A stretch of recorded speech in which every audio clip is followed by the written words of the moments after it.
The word for challenge in the Viharn tongue was a single hard click of the mandibles, and Vorith Dask made it twice, so there would be no mistaking it for anything else.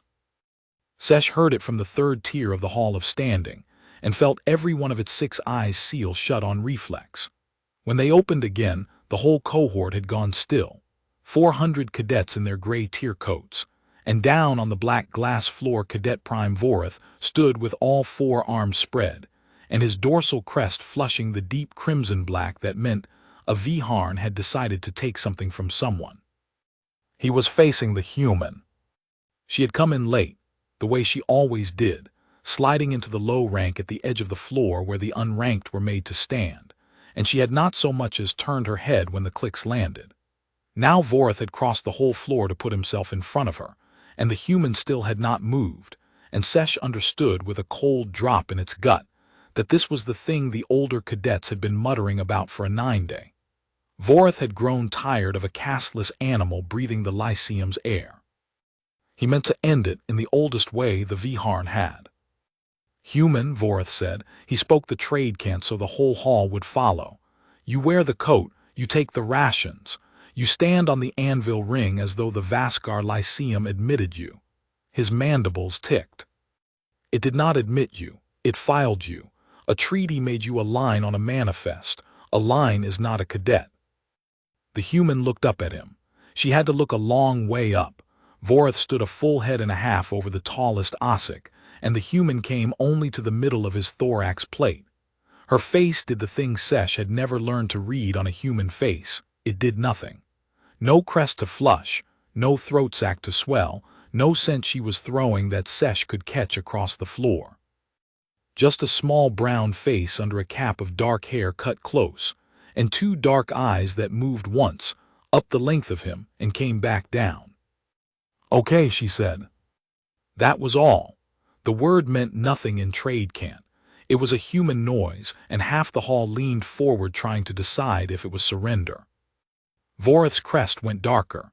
I declare standing, he said, and now his voice filled the whole vault of the hall, bouncing off the tiered stone.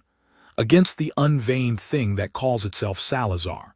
Let it answer in the circle, or let it be cast from the ring with no standing and no name. Those are the 2 roads. There is no third. He had said it right. He had said it in the ancient form, the form that could not be unsaid once the mandibles had clicked, and 400 cadets held their breath because the ancient form bound the challenger as hard as the challenged. Vorith Dask, whose standing count was 31, who had put 31 rivals under his 4 hands and taken their vein one after another, until no cadet in the upper tiers would meet his eyes, had just lowered himself to name standing against a creature the whole Lyceum agreed had none. Some of the older cadets thought it was beneath him. Sesh thought Vorith did not care what was beneath him, because Vorith had never once in his life left the circle as the one on the floor. The human Salazar put her hands in the pockets of her tier coat, on a Viharn that would have been a throat-bearing, a submission. On the human it looked like she was cold. 2 roads, she said. That's what you're offering me. There is no third, Vorith said. There's always a third, the human said. You people just don't like it. The hall did not know what to do with that. A low sound went through the tiers, the wet click-end hum of 400 Viharn and Ossik and Dreed, and a dozen other species all reacting at once, and it was not a sound of anger. It was the sound of confusion, which in a room full of predators is far more dangerous, because a predator that does not understand a thing wants very badly to make it stop being confusing. Master at Arms Alinsith brought his staff down on the stone. He did it once, and the crack of it went through the hall like a bone breaking, and everyone found their place again. Master Seth was old past counting, an Orden, low and long and heavy-scaled, 4 flat eyes set in a wedge of a skull, moving with the terrible unhurried patience of a thing that had outlived the reasons anyone had for hurrying. He had run the combat floor of the Vaskar Lyceum for a little over 200 cycles. He had watched, by his own dry accounting, 1,100 and some standings answered in the black glass circle, and he had carried out of it more young cadets than he cared to number, some of them still breathing. He came down off the master's tier, one step at a time. "A standing has been named," Seth said. His voice did not rise, it never rose, that was part of the fear of him. In the ancient form. By Cadet Prime Vorith of the Dask line, standing 31, against the human Cadet Salazar, unveined. His 4 eyes swung, slow, to the human. "You understand what has been said to you, Cadet. Tell me you understand it in your own words so that no one may later claim you did not." "He wants to fight me in front of everyone," the human said, "because it'll look good." Somewhere in the upper tiers, an Ossic made a strangled noise and was struck silent by its neighbors. Master Seth's throat scales moved, which on an Orden was either amusement or the beginning of a cough. No cadet living had ever been sure which. "That is one telling of it," he said. "Here is the other. Among the Viharn, standing is not a game and it is not a cruelty, whatever it looks like from the low tiers. It is how they have decided, for 9,000 cycles, who leads and who follows when the shooting starts. A Viharn who cannot hold their standing gets other Viharn killed. So they settle it here, young, on glass, under a master's eye, instead of out there in the dark over a real world with real fire coming down. Do you follow me?" "I follow you," the human said. "Then follow this also." Seth stopped a body length from her. Even bent and old, he was longer than she was tall. "You are unveined. Under the law of this Lyceum, an unveined being has no standing to answer a standing. That is the road Cadet Prime Vorith is counting on. He names you, you cannot lawfully answer, and so you take the second road. You are cast from the ring by the day's end with no name, and he has spent nothing." One flat eye slid to Vorith and back. "He has done this before. It is legal. It is also," and here the old voice dropped a half-register, "a coward's use of the form, and every cadet on these tiers knows it, and none of them will say so, because his count is 31 and theirs are not." Vorith's crest flared. "Master." "I am speaking, Cadet Prime." Seth did not look at him. The old Orden kept his 4 eyes on the human. "There is a third road. You guessed it was there before I said it, which interests me. The law says an unveined being may claim a provisional standing, the lowest, a vein of 1, by passing the proving. 3 trials on this floor, set by the Master-at-Arms, judged by the Master-at-Arms. Pass them and you are veined, and a veined cadet may lawfully answer any standing named against her, including a Cadet Prime's. Fail even one and you are cast out that same hour, which is the exact end Vorith wants, only later." The throat scales moved again. "It is a hard road. In 200 cycles I have set the proving 9 times, 2 passed it. The proving is not built to be passed by the unveined. It is built to remind the unveined why they are unveined." The human considered this. She took one hand out of her pocket and rubbed the back of her neck, a small human gesture, and Sesh, who had shared a bunkro with the human for 40 days, and had learned to watch her the way you watch weather, knew that gesture. She did it when she was doing arithmetic she didn't like. 3 trials to earn the right to a fight I didn't ask for, she said. "Against him." "Yes." "And if I don't do the trials, I'm gone tonight." "Yes." "And if I do them and pass, I still have to fight him." "Yes." "Huh," the human said. She looked at Vorith for a while. He towered over her, 4-armed, crimson-crested, 31 cadets worth of certainty in the set of his plates, and she looked at him the way Sesh had once seen her look at a burst coolant line in the bunk block, like a problem that was going to be tedious to fix, but was not, fundamentally, interesting. "Set your trials," the human said to Master Seth. "I'll do them." The hall came apart into sound. Sesh caught up with her in the low corridor behind the hall, where the unranked bunked, where the light strips were older and browner and half of them stuttered. Sesh had to hurry on all its walking limbs to match her stride, which was another strange human thing. She was small, but she covered ground like something that had walked a long way in its life and expected to walk a lot more. "You should not have said yes," Sesh said. Its trade kit came out fast and thin. Salazar, you should not have. The proving, no one passes the proving. Master Seth said it himself, 2 in 200 cycles, and both of those were. Sesh stopped, because both of those had been Viharn, and it did not want to say that. Were what? The human said, not slowing. We're strong, Sesh said, which was a lie, and they both knew it. The human stopped at the hatch to the wash block and looked down at Sesh. Sesh was not a large being.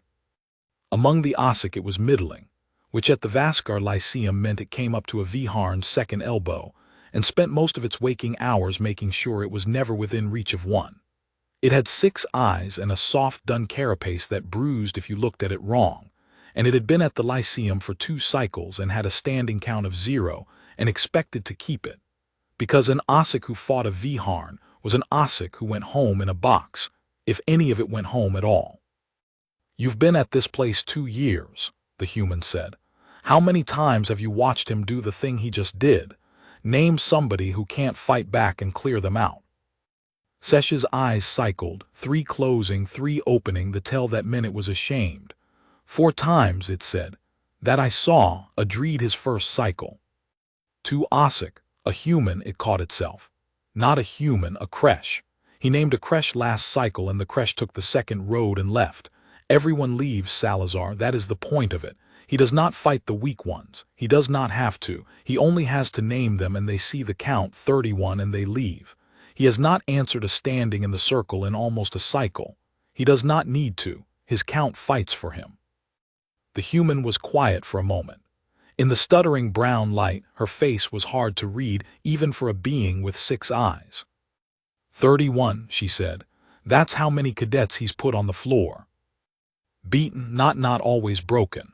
But beaten, yes, and taken their vein, so each one dropped a rank and he rose 1. That is how it works. His count is the highest in 4 cohorts. When he graduates, he will command a wing, thousands of crew. That is what the count buys. Sesh's throat flaps trembled. You do not want his attention, Salazar. You had almost none of it. You were a line on a manifest. He was going to forget you. Why did you? It could not finish. Why'd I talk back? The human said. Yes. She crouched down so her flat human eyes were level with 2 of Sesh's 6. Up close she smelled of the human soap she used, sharp and green, and of nothing else, no fierce scent, no dominance musk, none of the chemical weather that every other species on the ring threw off constantly. That was the thing that unnerved the Viharn most, Sesh had come to understand. You could not smell what the human felt. She was, to a Viharn's senses, always calm, because she was always silent in the one language a Viharn could not learn. Where I come from, the human said, there's a thing people like Vorith count on. They count on everybody doing the math. 31, too big, walk away. And the math is right, that's the trick of it. The math is always right, you will lose, walk away. So everybody walks away, and every time somebody walks away the number gets bigger and the next person's math is even easier. She tipped her head. You following? Yes. The only way the number ever stops going up is if somebody looks at it and does the math and gets the same answer everybody gets, you'll lose, and decides to do it anyway. She stood back up, knees popping. I'm not brave, Sesh. Don't get that idea. I did the math same as you. I just came out somewhere different. You will lose, Sesh said very quietly. The math is right. Probably, the human said. Let's go find out what the first trial is. They found out the next morning, on the combat floor under the high cold light of the ring's false dawn, with the whole cohort ranked on the tiers because Master Seth had declared the proving open to witness. That was a courtesy to Vorith, and everyone knew it. If the human was going to be broken, the Cadet Prime would want it seen. The first trial was called the Wait. Master Seth explained it in his flat, unhurried voice, while a pair of floor drones rolled a thing to the center of the black glass. It was a bar, a plain bar of ring steel, longer than the human was tall, and on each end a stack of the gray discs the Viharn used to load their strength frames, and Sesh's eyes cycled fast as it counted the discs and did the weight, and did not believe the number. "The Viharn," Seth said, "do not measure a warrior by how much they can lift once. Any fool can strain against a great weight and move at a finger's width and call it strength. The Viharn measure endurance. A wing does not fall in one great blow. It falls in the long hour, when the frames are cracked and the reactors are down, and there is no relief coming, and the only thing between the crew and the dark is whether one being can keep doing a hard thing after every reason to keep doing it is gone." He looked at the human. "The weight is simple. You will lift this bar to your shoulders and hold it overhead, arms locked, and you will keep it there. Not for a set time. There is no set time. You will hold it until I am satisfied or until you drop it. If you drop it before I am satisfied, you have failed the proving, and you are cast out at the sounding of the hour." He let that sit.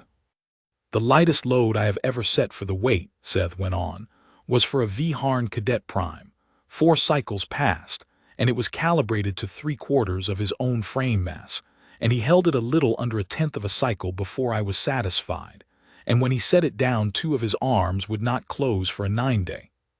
The old eyes moved over the human, up and down, weighing her the way the drones had weighed the discs. "You are small. You mass perhaps 1/3 of a Viharn. I have set this load light in proportion. I have set it, in fact, at your own body mass near enough.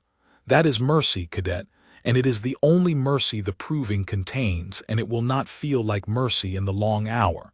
Do you accept the trial?" The human walked out to the bar. She crouched over it, wrapped her small hands around the cold steel, and rocked it once to feel the load, the way Sesh saw, the way someone does who has picked up heavy, awkward things before and knows that the first thing you do is find out how the weight wants to move before you argue with it. "One question," she said. "Ask." "When you carried those cadets off this floor," the human said, still looking at the bar. "The ones that didn't get up on their own, how long did you carry them?"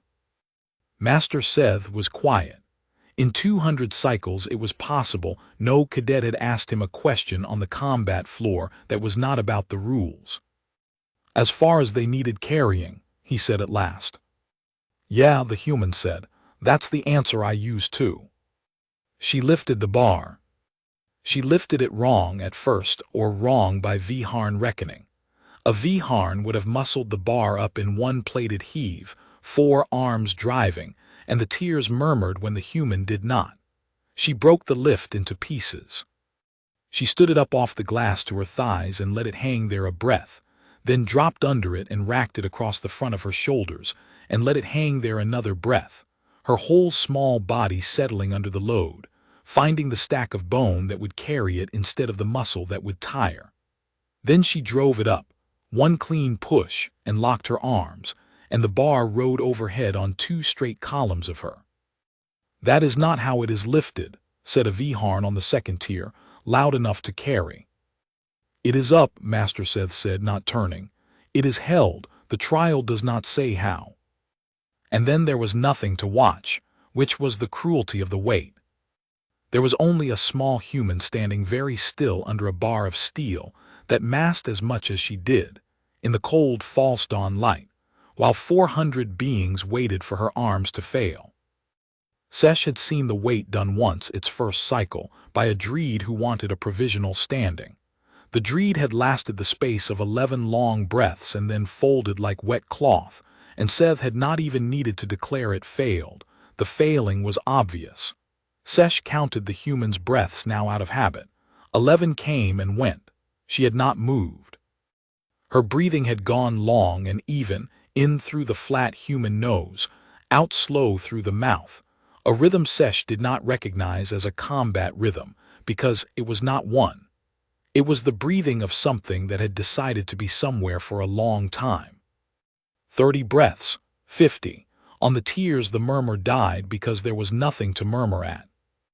Vorith Dask stood at the front of the master's tier with his crest at a low sullen color, and his 4 arms folded, and Sesh watched him more than it watched the human, because Sesh had spent 2 cycles learning to watch the thing in a room that could hurt it, and what it saw on Vorith's plated face was the beginning of a problem.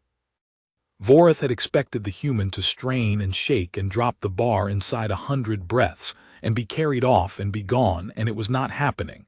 And a Viharn whose plan is not happening does not adjust the way a softer species adjusts. He clicks. Vorith's mandibles were clicking, very small, a sound like a stone tapping a stone, over and over. The human's arms began to shake somewhere past 200 breaths. It was not the shake of failing. Sesh had seen failing. Failing was sudden, a collapse of the whole structure. This was a fine high tremor in the locked arms, the body burning through the easy reserves and reaching for the hard ones, and the human answered it not by fighting the tremor but by breathing slower and closing her eyes. Eyes open, a Viharn instructor called from the tier, not Seth, one of the junior masters, a woman of the Dask line as it happened. A warrior does not close her eyes on the floor. She is not fighting anyone, Master Seth said. Let her rest where she can find rest. The floor is large today. There is room in it for that. He had not moved from his place. His 4 flat eyes had not left the human once. Sesh understood dimly that the old Orden was doing something none of the young cadets could see. He was reading her. 200 cycles of carrying broken children off this glass had taught him to read the exact place where a body stopped being able and started being only willing, and he was watching for it, and it was not coming. The hour bell sounded across the ring, a deep-struck note that meant the false dawn was ending and the true work shift beginning out on the hull. By the rule Master Seth had laid down, if the human dropped the bar before he was satisfied, she was cast out at the sounding of the hour. The bell had sounded. She had not dropped it. That meant nothing, and everyone knew it meant nothing, because Seth had not yet said the word. The human held the bar through the whole, long ringing of the bell. When it faded, she opened her eyes. Her arms were shaking hard now, the fine tremor gone coarse, and a line of sweat had run down through the dark hair at her temple and off her jaw, and her face had gone gray under the brown. But her arms were still locked. She was not, Sesh realized, going to drop it. She was going to stand there until the bones came apart before she let it come down on its own, and she was not doing it with rage or with fear or with any of the loud things Sesh had a scent for. She was doing it the way she had lifted it, in pieces, one held breath at a time, as far as it needed carrying. Master Seth brought his staff down on the stone. Enough, he said. I am satisfied, set it down. She did not drop it even then. She bent her knees and rode the bar back down to her shoulders, controlled the whole screaming way, and then let it roll off the front of her and hang from her ruined arms and lowered it to the glass so it touched without a sound. Then she straightened up and stood there swaying a little and looked at Master Seth, and did not say anything, because she did not have anything left over to say it with. The weight is past, Master Seth said to the whole hall in the ancient form. The tears did not cheer, Viharn do not cheer. But 400 beings made, all at once, the low complicated sound of a room revising something it had been sure of, and it rolled around the vault of the hall and did not quite die away. Vorith Dask left the master's tier before it faded. He did not look back at the floor. Sesh watched him go, watched the crimson-black crest cut through the ranks of lesser cadets who peeled out of his path without being told, and thought, he is not adjusting. He is deciding. And Sesh did not know yet what a Viharn of 31 standings decided when the easy road closed, but it knew the deciding was worse than the anger. The medics of the Lyceum were Ossic, mostly. A soft-bodied species made good hands and better patience, and the Viharn who ran everything else were content to let the Ossic run the mending.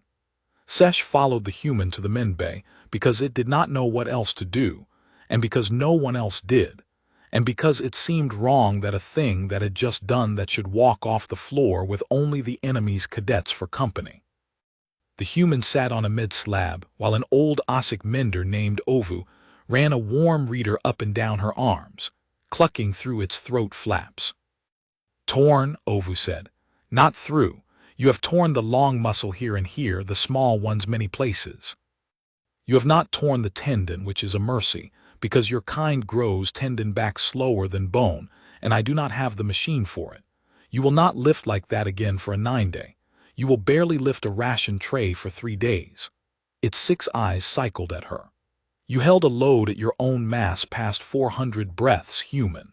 Do you know what a Viharn's body does at 400 breaths under its own mass?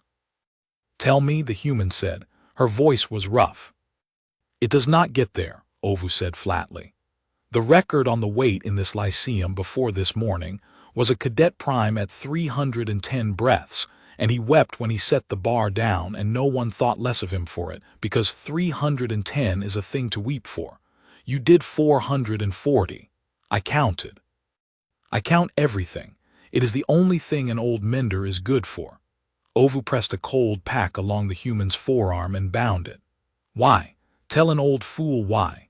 You could have failed the weight in an honest way, gone home to your treaty world, kept your arms. Why did you hold it past the record of the strongest cadet this lyceum has produced in 4 cycles? The human was quiet a moment, flexing her bound hand, watching it shake. Because he needed it to be a number, she said. Voreth. He needs everything to be a number because numbers are how he wins without fighting. 31, 310. He shows you the number and you do the math and you leave. So I figured, she winced as Ovu tightened the wrap, if I'm going to be a number to these people, I'd rather be a number they can't use. 440 doesn't help him. It just sits there being a thing a human did. Ovu's throat flaps went still. You planned that on the floor, under the bar. I had a while to think, the human said. It's a boring trial. The old mender made a sound Sesh had never heard it make, a low, wet chuckle, and shook its wedge of a head, and went to fetch the deep tissue stem. And Sesh, crouched in the corner of the minbay with all 6 eyes on the human, felt something shift in its chest that it did not have a Viharn word or an Ossic word for. It was not admiration, exactly. Admiration was a thing you felt for a Viharn, upward from below, the way you admired whether that could kill you. This was sideways. This was the feeling of watching a small thing that should have been afraid decline, calmly, over and over, to be afraid, and finding that the declining was contagious. The minbay hatch cycled. 3 Viharn came through it. Not Voreth. Voreth would not come himself. That was not how it was done, but 3 of the Dask line, junior cadets who wore his crest mark burned into their shoulder plates the way a squad wears its captain's mark. The lead one was a young male with his crest at a hard, flat crimson, and he crossed the minbay and put himself between the human and the light, the way a Viharn does when it wants you to feel the size of it. Ovu, he said, not looking at the mender, out. This is my bay, Ovu said, and my patient is. Out, mender, or be a patient. The Viharn's mandibles ticked. Ovu's 6 eyes cycled fast, and it set down the stem, and it looked once at the human, an apology in the set of its soft body, and it went. Sesh pressed itself smaller into the corner and prayed to nothing that the Viharn had not counted it on the way in. The human sat on the slab with her torn arms bound and looked up at the 3 of them. She did not stand. Standing, Sesh understood, would have been answering. Cadet Prime Voreth sends a word, the lead Viharn said. You pass the weight. He allows it, he says. The weight is the easy trial. The weight only asks if you can suffer. Anything can suffer. A grub suffers. He says the next trials ask if you can do, and a thing that only endures cannot do, and when you fail one of them, and you will fail one of them, he will still be waiting in the circle, and he wants you to know that he hopes you pass the other 2. The Viharn leaned down until its mandibles were a hand from the human's face, so that he does not have to settle for you being cast out, so that he can put you on the glass himself. Do you understand the word animal? The human looked at the mandibles. She looked past them, at the young Viharn's eyes, which were set deep under the crest ridge, and had gone the pale, hungry color of a thing enjoying itself. Tell him thanks, she said. The Viharn drew back a fraction. Thanks. For the scouting report. The human lifted her bound hand slow and tapped one finger against the plate of the Viharn's forearm where it braced on the slab, a small dry tap, the tap of someone noting where a thing is. He just told me he's worried I'll get cast out before he can fight me. That means the trials scare him more than I do. That's good to know. Tell him I said thanks. The pale eyes flickered. For just a moment the young Viharn did not know what to do with its face, and Sesh saw it, and knew the human had seen it too, because the human filed it away the way she'd filed the bar's weight quietly, without gloating, a fact to be used later. The Viharn straightened. Second trial is in 2 days, it said, and there was an edge in it now that had not been there, a defensive edge, the edge of a thing that had come to deliver a threat and was leaving having received one. The reach. You will wish it were only the weight. The 3 of them went out, and the hatch cycled shut, and Ovu came scuttling back in with its stim and its outrage, and Sesh unfolded itself from the corner and found that all 6 of its eyes had been open the whole time. You should not provoke them, Sesh said. Salazar, 3 of them, in a room with no witness but a mender and me, they could have. They could have, the human agreed. She lay back on the slab and closed her eyes, and her gray face in the Menbei light looked, for the first time, genuinely tired all the way down. But they didn't come to hurt me, they came to scare me. You send 3 to scare somebody, you send 1 quiet in the dark to hurt them. I've met both kinds. She let out a long breath. The 3 in daylight kind is safe. It's the 1 in the dark kind you watch for. Voreth's still doing daylight. That means he still thinks the trials will do his work for him. One dark eye opened and found Sesh in the corner. You want to help me, little one? Sesh's throat flaps trembled. No one had ever asked it to help with anything. Ossic were helped, occasionally, tolerated mostly. What can I do? I am nothing here. My count is 0. I cannot. You've been here 2 years watching everybody so you don't get stepped on, the human said. You know this place better than anybody who stopped being scared long enough to look. What's the reach? Sesh was quiet. Then it came out of the corner, on all its walking limbs, and climbed onto the low stool beside the slab where the mender's assistant sat, because it had decided something. The way the human's declining to be afraid was contagious, and it had caught a little of it at last. The reach is worse than the weight, it said. The weight only wants you to suffer. The reach wants you to fight a Viharn and win, and it is built so you cannot. Sesh's eyes cycled. But if you truly want to know it, I will tell you everything I have seen. All of it. 2 cycles of it. Yeah, the human said, and closed her eyes again, and something at the corner of her tired gray mouth moved that Sesh had learned, over 40 days, to read as a human being pleased. That's what I want.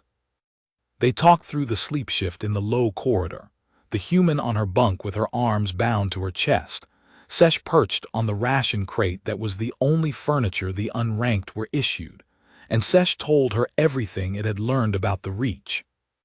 The reach, Sesh said, was a bout. A single bout against a Viharn of the master's choosing on the black glass, fought to a first fall, meaning the first time one combatant put the other down and held them for a 3 count. It sounded fair. It was not fair. It could not be fair, Sesh said, because a Viharn had 4 arms and 2 of everything a smaller species had 1 of, and the whole of Viharn combat doctrine was built around the reach those 4 arms gave, the ability to keep a smaller enemy at a distance where the enemy could not touch you and you could hit it from 4 angles at once. That was the name of the trial. The reach. It was not about strength. It was about the impossible geometry of fighting something that could hold you off with 2 arms and beat you with the other 2, and no cadet without 4 arms of its own had ever passed it. How many have tried? The human asked. She had her eyes closed, but she was listening. Sesh had learned she listened harder with her eyes closed, another human strangeness. In my 2 cycles, 3. A dreed 2 Ossic my own kind. The dreed lasted longer than the Ossic. It reached the 7th exchange. The Ossic did not reach the 3rd. You cannot touch a Viharn, Salazar. That is the whole thing. You cannot get inside the 4 arms. They will not let you. And if you cannot touch them, you cannot put them down, and if you cannot put them down, you cannot win a fall, and the bout only ends one way. Sesh's throat flaps trembled. I watched the second Ossic. It was my bunkro that cycle. A friend. Almost a friend. The Viharn broke its back carapace on the fourth exchange, and the medics carried it out, and it did not come back to the Lyceum. It went home. If home would have it, with a broken back and no vein. I do not know if home had it. The human was quiet for a while. In the brown, stuttering light, Sesh could hear her breathing, the long, even rhythm. You keep saying you can't get inside the four arms, she said at last. Say more about that. They fight at distance. A Viharn keeps its enemy at the length of its arms and works from there. If you rush in, two arms catch you and hold you off, and the other two. No, I got that part. The human opened her eyes. I mean the arms themselves. When a Viharn holds you off, when it catches you with two arms and hits you with two, what's it standing on? Sesh blinked 3 eyes and then 3, standing on. It's got 4 arms up doing arm things, the human said. So it's balancing on 2 legs, and it's a big animal, tall, top-heavy, all that played up high. When it reaches out to catch you and hold you off, where's its weight? Where's its center? Front foot or back foot? Sesh had never in 2 cycles thought about where a Viharn's weight was. A Viharn's weight was not a thing you thought about. A Viharn's weight was a thing that landed on you. I do not know, it admitted. Forward, I think. When it reaches, it leans into the reach. Yeah, the human said softly, almost to herself. It would. Big reach, all 4 arms committed forward, weight over the front foot, and it's used to everything it fights, either backing up or trying to go through the arms. She was looking at the ceiling, at the water stains on the ceiling of the unranked block, but Sesh understood she was not seeing the ceiling. Nobody ever goes down and under and takes the front foot, because everything it's ever fought is trying to get away from the arms, so it never has to worry about its base. Go under. On my world, the human said, there's a thing we do, old thing. Older than most of what these people teach here, I'd bet. 2 people, no weapons, and the whole game is you make the other person's body touch the ground when they don't want it to. That's it. That's the whole sport. And you learn fast that strength barely matters, because a big strong person and a small person are standing on the same size planet, and the planet doesn't care how strong you are. Leverage cares where you are. And the number 1 thing you learn, the very first thing, day 1, little kids learn it, you don't fight a bigger person's strength. You take their base. You get lower than them and you take the thing they're standing on, and then all that height and all that strength is just weight falling, and weight falling is on your side, because you know it's coming and they don't. Sesh's 6 eyes had gone very still. You do this, on your world, for sport. Since I was 6, the human said. Little kids in singlets on a rubber mat and a coach yelling. Then in 100 cold gyms after that. Then, she stopped, and something crossed her tired face, and she was quiet a moment, and Sesh had the sense of a door opening on a room and closing again. Then some other places. But the mat's where it starts. The mat teaches you the planets on your side if you know how to ask. The other places, Sesh said carefully, where you learn to hold a weight past 400 breaths, where you learn that the one who comes in the dark is worse than the 3 who come in daylight. It was not a question. It had never asked the human a real question about herself in 40 days, because the unranked did not ask each other about before. Before was a place most of the unranked had left in pieces and did not want reassembled. The human looked at it. In the brown light, her dark eyes had gone somewhere far off. Before this I did search and rescue, she said. Mountains, you know mountains. Big rock up high, cold weather comes in fast and kills people who came up for fun. Somebody goes up and doesn't come down, we go get them. Sometimes we bring them back. Sometimes we bring back what's left so the family has something to bury, and you carry them out. On your back, roped to a litter down terrain that's trying to kill you too for hours in the dark, because the dark is when they always seem to fall. She flexed her bound hands. That's where I learned the weight, not in a gym. A gym's got a floor and a spotter. A mountain's got neither. You learn real quick what your body will do after every reason to keep going is gone, because there's a person on your back who stops being alive if you stop, and the mountain does not care. The mountain is not your enemy and it is not your friend. It's just the mountain, and it will let you die right next to the person you came to save and not notice. Master Seth's wait was easy. Master Seth's wait had a floor and a stop. Sesh did not say anything for a long time. That is why you asked him, it said finally, how long he carried the broken cadets. I wanted to know if he was one of us, the human said. The people who carry, there aren't many. Most people, when a thing gets heavy, they set it down. That's not a sin, it's just how most people are built. But some people, the weight goes on and it just doesn't come off. They carry. He's a carrier.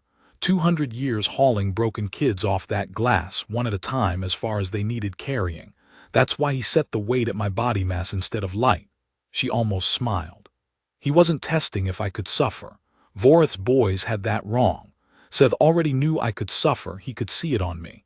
He wanted to know if I'd carry a thing past the point where carrying it made any sense. Because that's the only kind of person who's worth putting in front of Vorith. The rest do the math and leave. The Reach was fought 2 days on in the false dawn, before the full cohort again. The Viharn Master Seth chose, for it was named Kel Dask, of Vorith's own line, which surprised no one, and which Sesh understood to be a message. Vorith wanted the human beaten by his own blood, so that whatever happened in the circle later, the Dask line would already have marked her. Kel was young but full-grown, a head shorter than Vorith and half again the human's height, crest a confident, even crimson, 4 arms loose and ready. He had a standing count of 9. 9 was a great deal for a cadet, not yet a prime. 9 meant Kel had never lost a bout that mattered. Master Seth laid down the rule of the Reach in his flat voice. First fall. A combatant was fallen when their back or side touched the glass, and the other held them down for a 3 count, or when the master judged one combatant unable to continue. No strikes to the eyes. No breaking of a limb that was already controlled, meaning, Seth said dryly, you may break what you must break to win the fall, but you may not break for the pleasure of breaking, and I have carried enough young fools off this floor to know the difference on sight. Then he looked at the human. You are torn, he said. Ovu tells me your arms are 2 days from a 9 days healing. I will delay the Reach if you claim injury. It is your right. No, the human said. You understand that Kel Dask is not torn. That he is fresh and full-grown, and has 4 arms to your 2, and a fall to win where you have never fought a Viharn in your life. I understand it, the human said. She rolled her bound shoulders, testing, and Sesh saw the flicker of pain cross her face and vanish. Delaying it 2 days doesn't change any of that. It just gives me 2 more days to think about it. I'd rather go now. So, Master Seth said, and there might have been something in the old flat voice, though Sesh could never be sure. Take the glass. She walked out onto the black glass, small and bound-armed, and Kel Dask flowed out to meet her, 4-armed and easy, and the tears went silent, and Sesh, on the 3rd tier, gripped the cold stone with all its walking limbs and could not make itself close a single one of its 6 eyes. Kel opened the way a Viharn opens. He came forward behind the Reach, 2 upper arms high and wide to catch and hold, 2 lower arms cocked to strike, his whole 2.5 meters leaning into the human like a wall deciding to fall on her slowly. It was exactly what Sesh had described in the dark of the sleep shift. Distance, geometry, the 4-armed cage closing. The human did not back up. That was the first wrong thing, and Sesh felt the whole hall register it. Everything Kel had ever fought backed up when the Reach came forward, because the Reach was terror. The Reach was 4 points of harm arriving at once. The human went the other way. As the upper arm swept in to catch her, she dropped, not back down, folding straight down toward the glass and forward at the same time, under the sweep of the catching arms, so close under them that the lower striking arms had nowhere to strike because she was no longer out in the space they were built to reach. She was inside it. She was down at the level of Kel's plated hips, at the level of the thing no Viharn had ever had to think about, and her small bound arms wrapped not around Kel's body, but around Kel's forward leg, low, below the knee joint, and her shoulder drove into the front of the thigh. And her legs, Sesh had never once thought about the human's legs, had never understood they were the strongest part of her. Her legs drove her whole body forward, and up through that one committed front foot. Keldask's weight was over that foot, all of it. The reach had put it there. The planet did the rest. Keldask came off the glass. Not far, a Viharn is too heavy to throw far, and the human did not try to throw him. She did the smaller, meaner thing.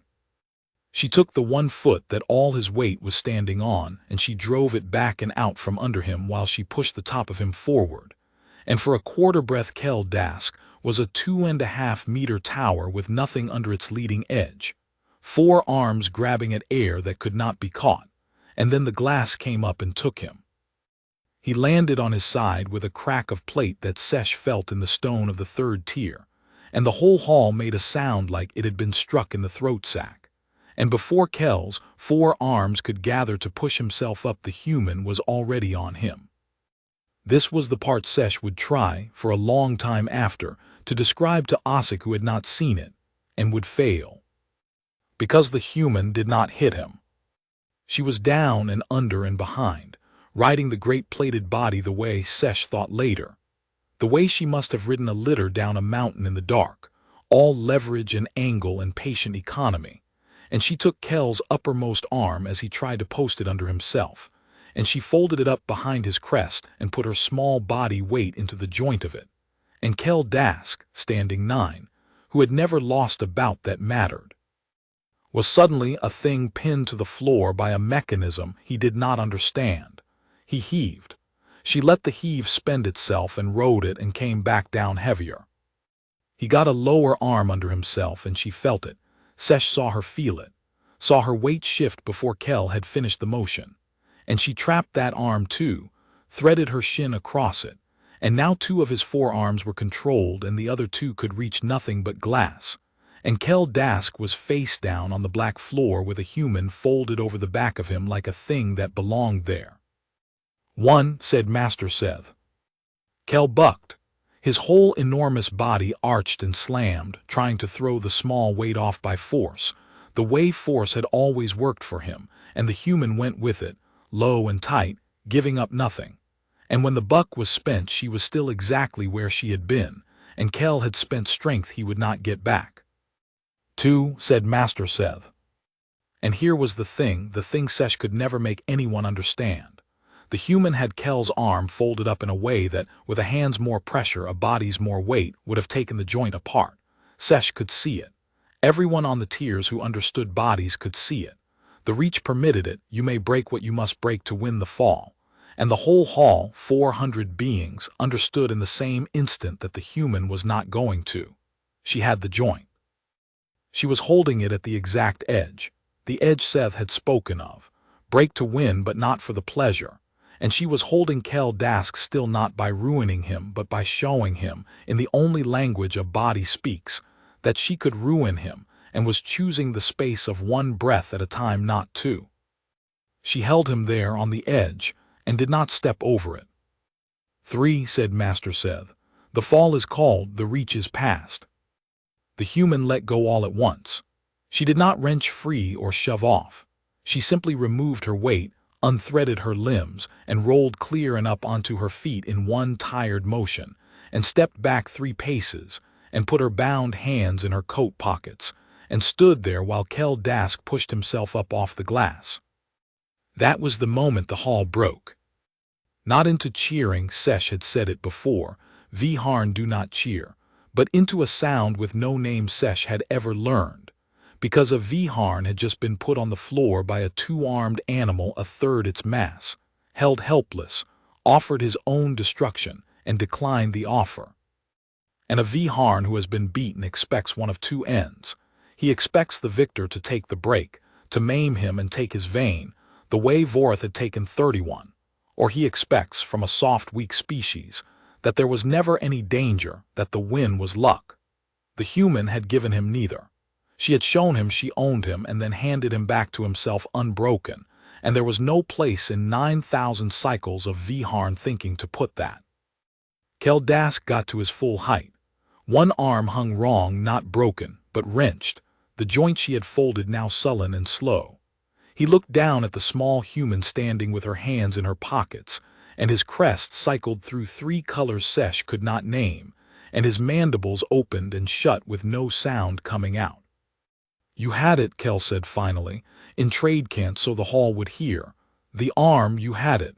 Why did you not take it?" The human looked up at him. "Because I already won," she said. "Taking your arm wouldn't have made me win more, it just would have made you hurt. What's the point of that?"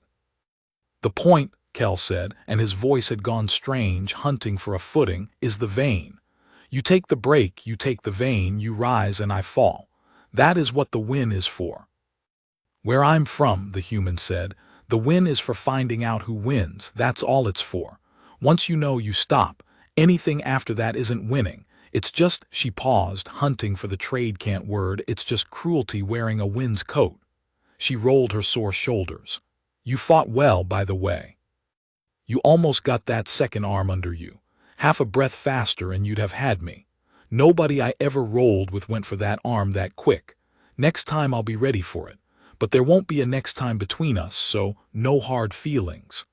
And she nodded at him, a short human nod, the kind you give someone you've decided is a person, and she turned and walked off the glass. Keldask watched her go. His wrenched arm hung at his side. And Sesh, who had spent 2 cycles learning to read the thing in a room that could hurt it, watched something happen on the young Viharn's face that it had no scent for and no word for, and would only understand much later. Keldask, of the Dask line, standing 9, had just been handed his own life back by a creature he had come to break, and he did not, in that moment, entirely hate her for it, and the not hating frightened him more than any break could have.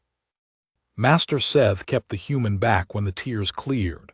Sesh lingered in the mouth of the tear exit, half hidden, because Sesh had decided it was the human's now, in whatever small way an Ossik could be anyone's, and it wanted to hear.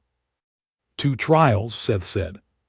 He stood over her in the emptying hall, the false dawn light going gray toward true morning through the high slot windows. "In 200 cycles I set the proving 9 times. 9 unveined beings faced it. 2 passed all 3. You have passed 2 of 3 in 4 days, and you passed the reach, which no being without 4 arms has ever passed, by refusing to do the one thing that would have made the fall certain. Explain that to me, cadet. I have earned an explanation." "Which part?" "The arm." Seth's 4 flat eyes did not blink. Orden did not blink. "You held Keldask's life in your hands. The reach permitted the break. Half this Lyceum would have taken it, most of the beings on those tiers would have taken it and been right to by our law. You did not. And I find, cadet, that I do not know whether what I watched was the strongest thing I have seen on this glass in 200 cycles or the most foolish. A warrior who will not finish is a warrior who leaves an enemy behind her. Tell me why I should not call it foolishness." The human was quiet a moment, working her bound shoulder. "Can I ask you something first?" "Ask." "How many of the 1,100 standings you've watched," the human said, "ended with somebody dead or crippled who didn't need to be, not because the fight needed it, because the winner wanted the number?" She met the 4 flat eyes. "You've carried a lot of kids off this glass, master. How many of them got carried off because the fight was over already, and the winner kept going for the vein?" Master Seth was silent for a long time, long enough that Sesh, hidden in the exit, thought perhaps the old Orden would not answer at all. "Too many," Seth said at last, very low. "It is the sickness of the count. The vein was meant to answer a true question, who leads when the fire comes down. Somewhere in 9,000 cycles it stopped being the answer and became the appetite. Now a cadet does not break a rival because the fight requires it. He breaks a rival because the count requires it, and the count is never full." The old head lowered. "I have carried a great many young ones off this floor who did not need carrying." "You are right to name it. I did not think a human could see it in 4 days, when we have not managed to see it in 9,000 cycles." It's not hard to see, the human said gently. It's just hard to see when the seeing costs you something. You've all got so much riding on the count that you can't afford to notice what it's turned into. I've got nothing riding on it. I can see it clean. That's the only reason I'm smarter than you about this, master. It's the only thing I'm smarter than you about. I've got the outside view, and the outside view is cheap. She stood, slow, favoring her arms.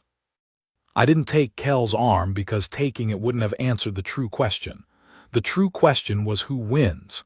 I answered it. The arm's a different question. The arm's how much can I make him hurt, and I don't care about that question. Never have. Where I come from, the people who care about that question, we've got names for them, and none of the names are warrior. Master Seth looked at her for a while. There is a third trial, he said. I figured. It is not like the first two. The weight asked if you would carry. The reach asked if you could fight. The third asks a thing I have never before had cause to ask an unveined being, and I confess I have spent 2 nights deciding whether it is fair to ask it of you, and I have decided that fairness is not mine to weigh. The trial is the trial. His 4 eyes held her. It is called the scent. Do you know the word? No. It has no clean trade cant. It means near enough the choosing. The weight and the reach test the body. The scent tests what the body is for. The old Orden turned toward the master's tier, and his voice came back over the heavy-scaled shoulder, flat and quiet in the empty hall. Rest your arms, Cadet Salazar. Let Ovumen what he can. In 2 days you will meet the scent, and then, if you pass it, you will meet Vorith Dask in the circle, and I will tell you now what I have told no challenger before you. I do not know any more. Which of those 2 things I am more afraid to watch? He went. The hall emptied to gray light and cold stone. And Sesh came out of the tier exit on all its walking limbs and crossed the black glass to where the human stood. And for the first time in 2 cycles at the Vaskar Lyceum, an Ossic walked across the combat floor without checking first who might be watching. The story of the Reach did not stay in the cohort. By the second meal it had crossed to the upper cohorts, and by the sleep shift it had reached the senior tiers where the great counts lived, and Sesh knew this because the senior tiers began, for the first time in Sesh's 2 cycles, to send eyes down to the unranked block. A high count Viharn did not come to the low corridor. That was beneath a high count the way the low corridor itself was beneath notice. But they sent juniors to look, and the juniors came in 2s and 3s to the mouth of the block, and stood and watched the human eat her ration paste and went away again. And Sesh understood that the ring was doing what the ring always did with a thing it could not place. It was studying the specimen. On the morning between the Reach and the scent, one of the great counts came down herself. Her name was Thrain Voss, and her count was past 60, and she wore no line mark because everyone on the ring already knew the color of her crest, and she had commanded a real wing over a real world before she came back to the Lyceum to teach the seniors, which meant she was one of the few beings on the Anvil Ring who had taken the count out into the dark and used it for the thing it was supposedly for. She came into the unranked block with 2 seniors trailing her, and 40 zeros went flat against their bunks, and she crossed to the human and looked down at her the way a being looks at a tool it is deciding whether to pick up. You are the human, Thrain Voss said. I'm a human, the human said. There's more of us, just not here. Thrain's crest moved, a slow considering flush. I watched the Reach twice. The second time slowed so that I might see the thing you did to Kel Dask's base. Her 4 arms folded. I have commanded 11,000 crew over 3 campaigns. I have seen ground fighting on 9 worlds. I have never seen a smaller thing take a Viharn's leg the way you took it. It is not in our doctrine. It is not in anyone's doctrine that I have fought. Where did you learn it? On a mat, the human said, when I was 6 and every year after. A mat, Thrain's mandibles ticked.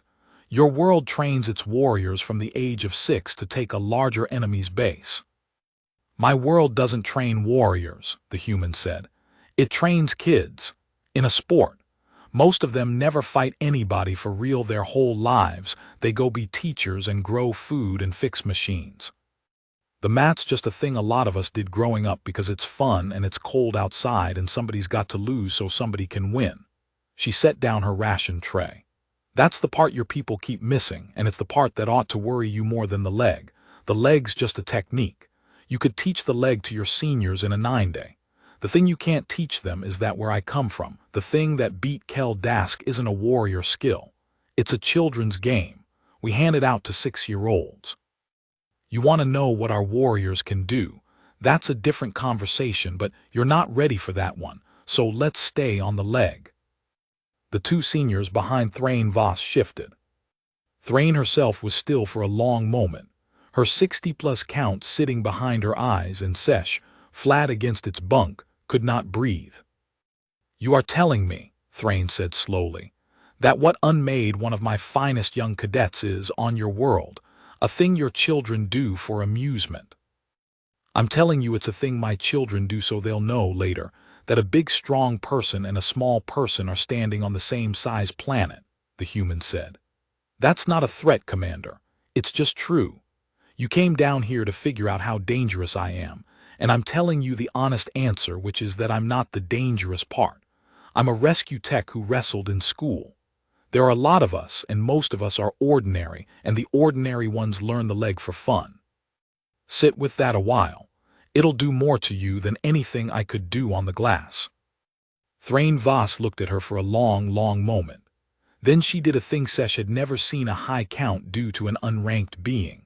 She inclined her crest, not a bow, nothing so much as a bow, but a fractional lowering, the smallest possible acknowledgement that there was something across from her worth the gesture. And she turned and left the block without another word, and her two seniors hurried after her, and the low corridor breathed out.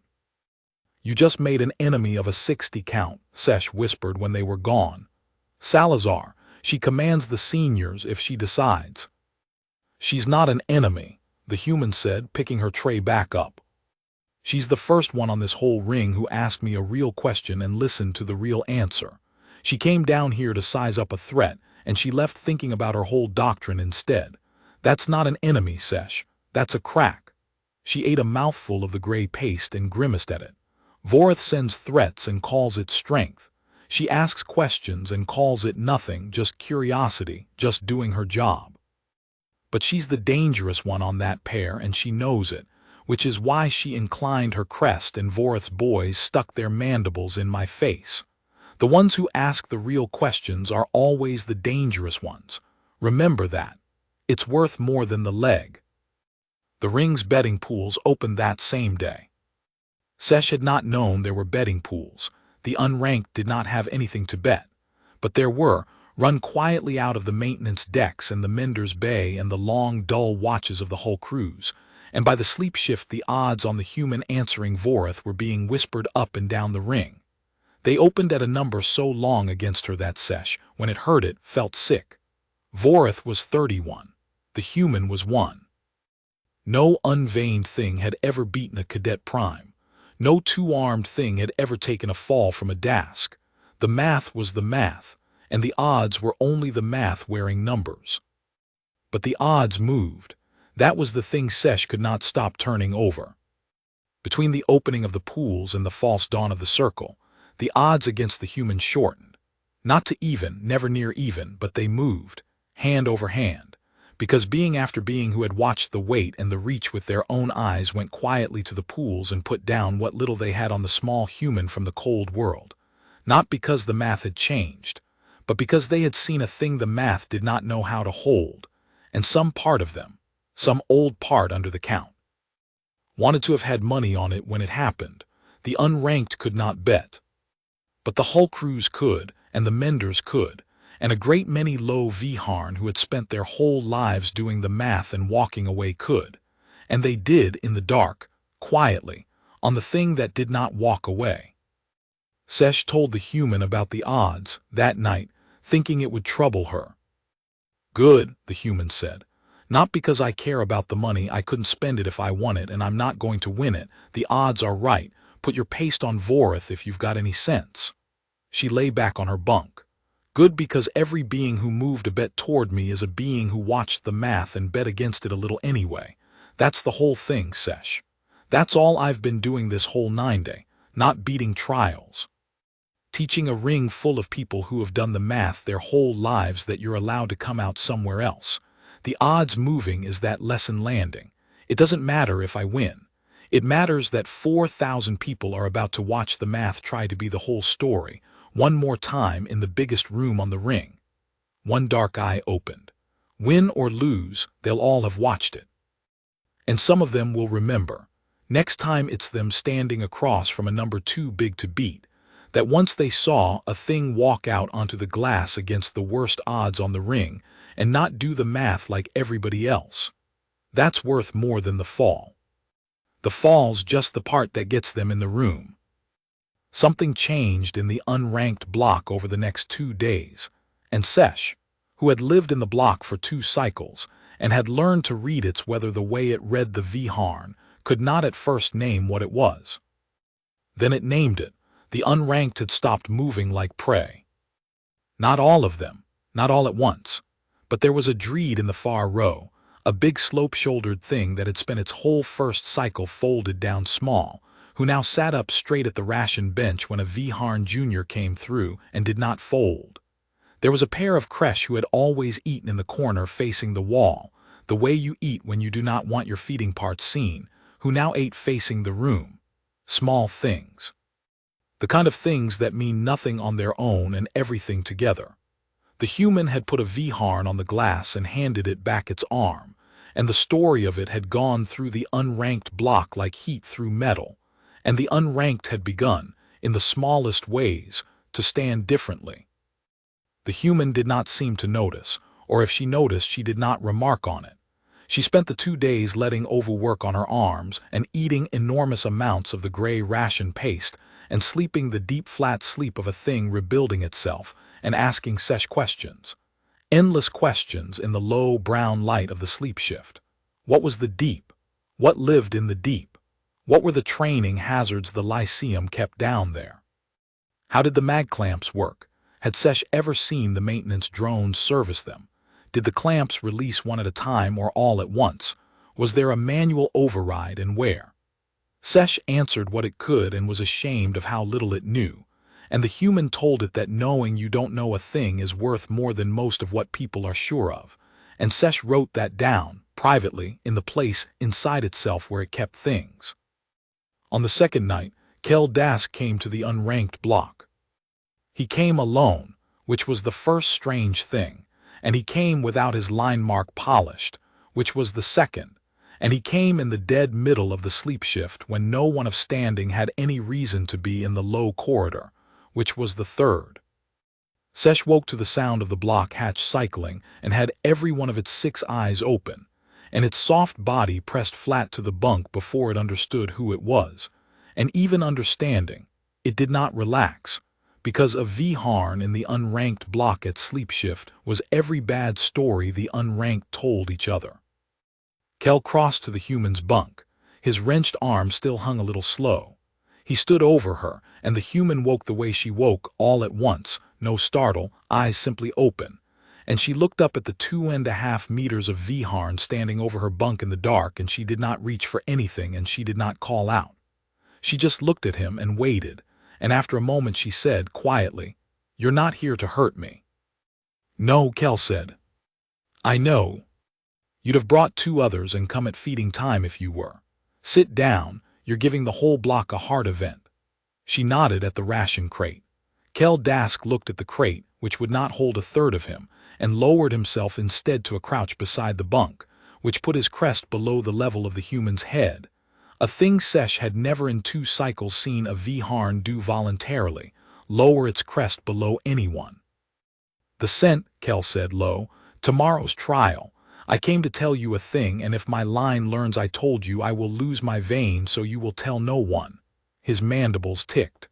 "The scent is chosen by the master-at-arms, but the furnishing of it, the setting of the pieces, that is done by the senior cadets on rotation, under the master's seal, and this rotation is my lines, and Vorith holds the seal. He has furnished your scent himself." The human sat up slowly. Furnished it how? The scent uses ballast, Kel said. Living ballast, low cadets unranked secured in the trial chamber so that the one being proved must choose. That is the whole of the trial. You reach the mark and pass, or you free the ballast and fail the time, and no one has ever done both because the deep is not built to permit both. That is the scent, the choosing. His deep-set eyes found the humans in the dark. Vorith has named the ballast for yours, for he chose them to make the choosing cost you. He chose the ones he has seen you speak with. He chose. Kel's gaze moved, just slightly, past the human's bunk, to the flattened dun shape pressed against the wall of the next one over. Sesh felt all 6 of its eyes go cold. Me, Sesh said. Its voice came out very small. He chose me. He chose you, Kel agreed, not unkindly, which somehow made it worse. And 3 others the human has been seen to favor, so that when she reaches the mark and she can reach the mark the human climbs, I have seen her climb, she must do it while you are still clamped to the floor of the deep with the cold coming up, and she must seal the hatch above you to pass and hear you through it. His crest dimmed. Vorith does not think she will fail the scent by choosing wrong. He is not a fool. He thinks she will pass it, climb, seal, leave you, and that the passing will break something in her that the weight and the reach could not reach. He wants her in the circle broken. He wants her to have already left a friend to die on the floor of the deep before she ever faces him, so that when she stands on the glass she is a thing that has learned what her mercy is worth. That is his true trial, not the scent. What the scent does to her before the circle. The block was very quiet. Somewhere a light strip stuttered. The human sat with her healing arms in her lap and looked at nothing for a while. "That's smart," she said at last, and there was no anger in it, which frightened Sesh more than anger. "That's genuinely smart." He watched me hand Kel his arm back, and he figured out that the thing I've got, the thing that's beating his trials, it runs on me being able to protect people. So he built a trial where protecting people isn't on the menu, and he made the person I'd want to protect somebody I actually know. She looked over at Sesh, and her dark eyes in the dark were steady. "He's trying to teach me the lesson these people teach everybody, that in the end you drop the weight, that everybody drops it. That mercy's a luxury, the strong take away from you when they decide to." "Yes," Kel said, "that is the lesson of the Count. It is the lesson I was taught. It is the lesson I believed until 4 days ago." His voice dropped further. "I came to tell you because when you had my arm and you let it go, I waited for the trick. There is always a trick. A soft species that beats a Viharn has cheated, or was never soft, or wanted something. I waited 2 days for your trick to show itself. It has not shown itself. And I have begun to think there is no trick, that you simply meant it, that you truly did not want to break me. And that is a thing I did not know a warrior could be, and I cannot stop thinking about it." He rose slow to his full height. "So, now you know Vorith's trial, do with it what you can. I have paid my line's debt to you for the arm. We are even human, and I was never here." He went to the hatch. The human's voice stopped him. "Kel." He turned. "When you were a kid," the human said. "Before the Count, before any of this, was there ever somebody you'd have stayed in the cold for? Somebody you wouldn't have climbed out and left?" Kel Dask stood in the mouth of the hatch for a long moment. The stuttering light caught the edge of his crest. "Yes," he said. "A clutch brother. He did not pass his own proving. He took the second road. He is on a treaty world somewhere counting cargo." The mandibles ticked once soft. "I climbed out and left him in the way that matters. Everyone does. That is what the Count is for." And he went, and the hatch cycled shut, and the unranked block breathed out all at once. 40 small held breaths, and the human lay back down on her bunk and looked at the water-stained ceiling. "Salazar," Sesh said, its voice shook. "You cannot, if he has built it so you cannot free us and reach the mark, then you must reach the mark. You must climb and seal it and leave us. It is a trial, they will recover us after, the drones will." It stopped, because it did not actually know that the drones would, because Osik died in the deep sometimes in the trials and were quietly recovered and quietly sent home in the way that meant they were not sent home at all. "You must pass. You have come so far. 2 trials. If you fail the scent you are cast out, and it is all for nothing. and if you throw the proving away from me for an Ossic for a 0 count nothing, then I will have. I cannot carry that, Salazar, do you understand? I cannot be the thing that made you fail. Climb out. Leave me. I am asking you. Leave me. The human was quiet. There's always a third road, she said to the ceiling. I told Vorth that the first day, in front of everybody. He didn't believe me. You people never believe me, and I get it, because a two-road problem's the most natural thing in the universe, this or that, mission or mercy, climb or drown, do the math and pick. But there's almost always a third road. It's just usually the hardest one, the one that costs the most, the one you can only see if you're willing to pay for it before you know if it's there. She turned her head on the bunk and looked at Sesh with her steady dark eyes. Vorth built me a two-road trial. Climb and leave you, or stay and fail, and he's real proud of it. But he built it out of one wrong idea, the same wrong idea all these people build everything out of. She almost smiled, tired. He thinks the cold that stops a Viharn is the cold that stops a human. Get some sleep, little one. Tomorrow we go down in the deep, and I'm going to need you to be brave for about 4 minutes. Can you do 4 minutes? Sesh's throat flaps trembled. I do not know. Yeah, you do, the human said and closed her eyes. You crossed the glass floor yesterday without checking who was watching. 4 minutes is easy after that. Sleepa.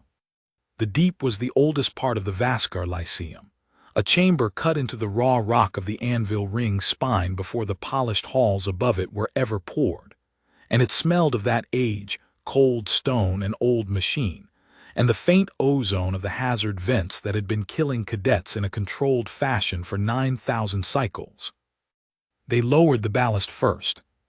Sesh went down in the drop cage with the 3 others Vorth had named, a young creche with its feeding parts pulled tight in terror, a dreed that would not speak, and a second Ossic, barely out of its first cycle, whose 6 eyes had not stopped cycling since the Dask line came for it in the sleep shift.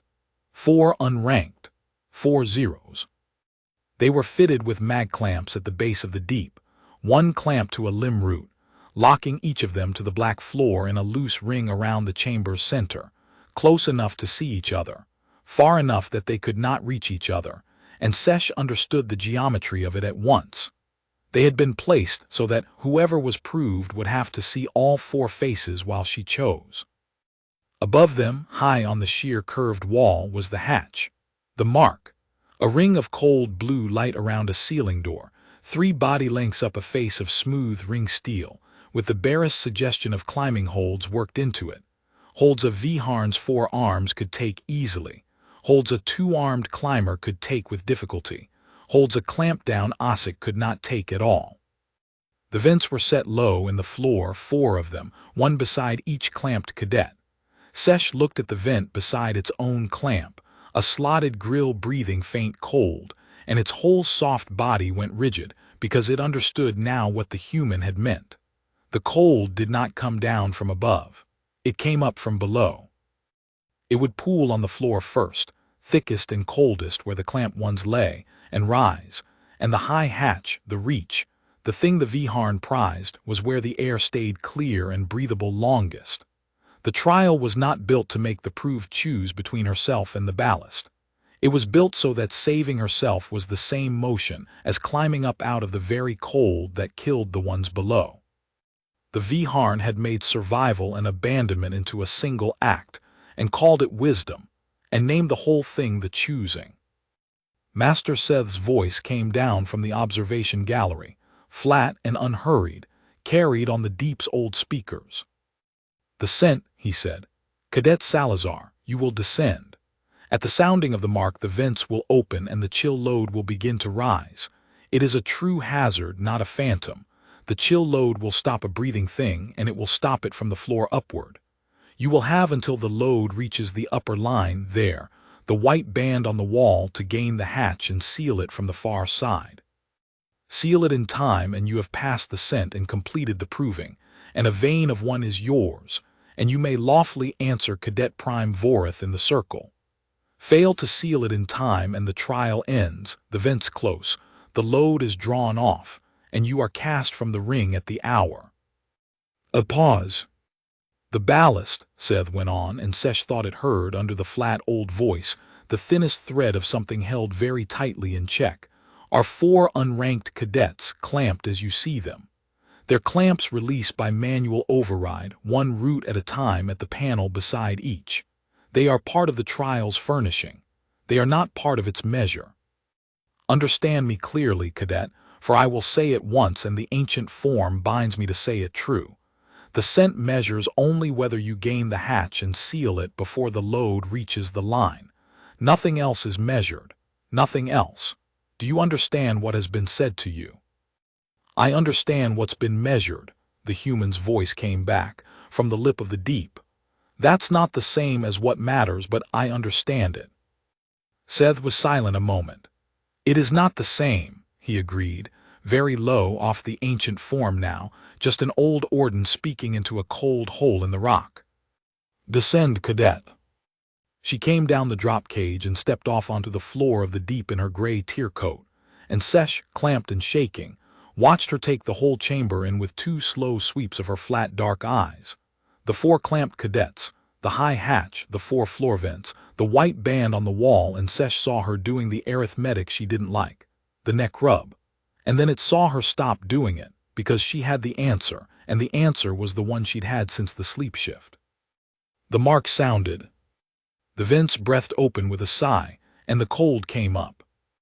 It came up as a pale fog, denser than air, spilling out of the floor grills and pooling and thickening, and where it touched Sesh's clamped limb root the cold went into the joint like a spike, deeper cold than anything in the upper halls. The cold of hard vacuum let in through a slot, and Sesh heard the young Ossic across the ring begin to make a high thin sound and could not blame it. The fog rose past the floor, past the clamps. It would be at their breathing parts in, Sesh could not think in numbers, but soon. The human did not go to the hatch. She went to the cold. She dropped to her knees in the rising fog beside Sesh's clamp, down into the densest and coldest of it, where no thing built for warmth would willingly put its face, and her hands went to the override panel, and Sesh saw her face change as the true cold hit it, saw the skin tighten, the breath come short and white, saw a human body meet a cold that was designed to kill it and register, honestly, that it hurt. And then Sesh saw the human do the thing that was the whole of her, the thing the weight had been asking about and the mountains had taught her. It hurt, and she kept moving anyway, because the hurt was not information she needed. She already knew it would hurt. The only question was where her hands were. Sesh, she said close, her voice tight with the cold, I need you steady. Don't pull against the clamp, you'll lock it. Go slack. Let me work it. The override was not built for 2 armed hands, and it was not built to be worked from down in the chill load, because no one had ever imagined a being would choose to be down there. Sesh watched the human's fingers, already going clumsy with cold, find the manual sequence, the sequence it had described to her in the sleep shift, the maintenance sequence it had watched the drones use and thought was useless to know, and work it, wrong once, cursing in a human word, then right, and the clamp on Sesh's limb root side and let go. Up the wall, the human said. Now, the holds are bad but the air's good up high, that's the one true thing they built into this, the top's clear. Get to the holds and climb as far as you can and hang on. Don't wait for me. Go. Sesh went. Its clamped limb was numb and would barely answer, but it went, scrambling out of the fog toward the wall, and behind it heard the human already moving to the next clamp, the young Ossic, already down in the cold again with her killing clock running. And this was the thing the trial had not counted on. The Viharn who built the scent knew their own bodies. They knew that a Viharn's 4 arms could climb the hatch fast, and they knew that a Viharn's body would flee the chill load the instant it began to bite, because a Viharn's body could not survive down in it. The cold that pooled on the floor would kill a Viharn in the time it took to free even 1 clamp, and so no Viharn, however soft-hearted, could free the ballast, because the freeing meant dying with them. The trial was fair, by Viharn measure. It offered a real choice, because for a Viharn there was no third road. For a Viharn, the cold on the floor was death, and the hatch was life, and you could not be in both places, and that was the whole cruel honesty of the scent. But the human was not a Viharn. The human came from a world that made its children in the cold. The human had spent her whole life going down into places that killed the things she came to save, and coming back up with them, and the cold of the deep was a hard cold, a real cold, a cold that hurt her and slowed her hands and would, given long enough, stop her too. But it would not stop her in the time it stopped a Viharn, and that difference, that one Deathworlder difference, was the third road, and it had been standing open the whole time. And no one on the ring had been able to see it because no one on the ring had ever been cold enough, young enough, on a hard enough world, to know that a body could work in the place where bodies die. The young Ossic's clamp released, the human sent it up the wall. The fog was at Sesh's old clamp height now, chest high on the human where she knelt, and she was breathing in short white gasps, and her hands, Sesh could see from the wall, had gone a bad color. But she crawled through the chill load to the Dreed's clamp, the third, and went down into it again, and worked the override with fingers that were barely hers anymore, wrong twice this time, and Sesh clung to the wall above and could not breathe watching her. "Come on," the human said to the clamp, to her own hands, to the cold. "Come on, third road, come on." The Dreed's clamp let go.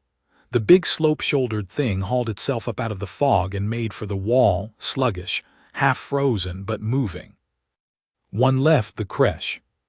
Across the ring, farthest from the hatch, its feeding parts pulled tight, making no sound now at all, which was worse than the sound. And the white band on the wall, the line, the mark of the load, the fog was climbing toward it, and the human was on the far side of the chamber from the hatch, down in the deepest cold, with the whole width of the deep still to cross afterward, and 3 body lengths of bad climbing holds to gain before she could seal a door that had to be sealed from the far side or the trial was failed. The math, Sesh thought, clinging to the wall with its numb limbs. The math is right. She cannot free the fourth and cross the floor and climb and seal before the load reaches the line. She has spent too long down in the cold. The math Vorith built is right. She is going to save all 4 of us and fail the trial and be cast out at the hour, and she knew it. She knew it in the sleep shift, and she came down here to do it anyway. The human reached the creche. She went down into the cold a 4th time. And Sesh understood, watching her white breath and her ruined hands and her steady, terrible calm, that it had had the human wrong all along, the way the whole ring had had her wrong. It had thought the third road was a trick, that she had seen some clever way to save the 4 and still pass, some angle the Viharn missed. That was not the third road. The third road was not clever. The third road was simply that she would rather fail the proving with 4 cadets alive than pass it with 4 cadets dead, and she had known that from the first, and every clever thing she'd done, the cold tolerance, the override sequence, the sending them up one at a time, was not in service of passing. It was in service of the choice she'd already made. She was not trying to beat the trial. She had refused the trial.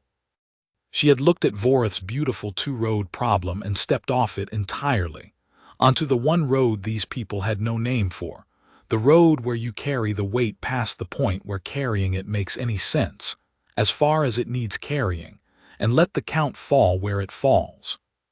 The creche's clamp released.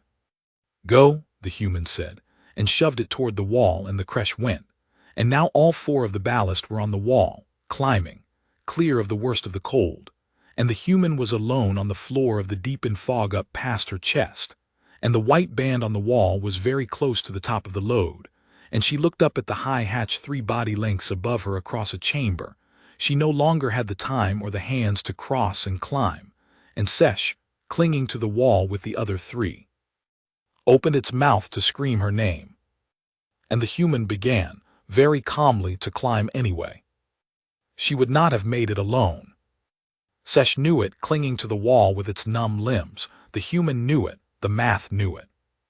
The holds were 3 body lengths of bad steel across a chamber face she had no time to cross, and her hands had spent themselves down in the chill load, gone stiff and slow and the wrong color, and a two-armed body climbing bad holds with dying hands does not make the top before the fog does.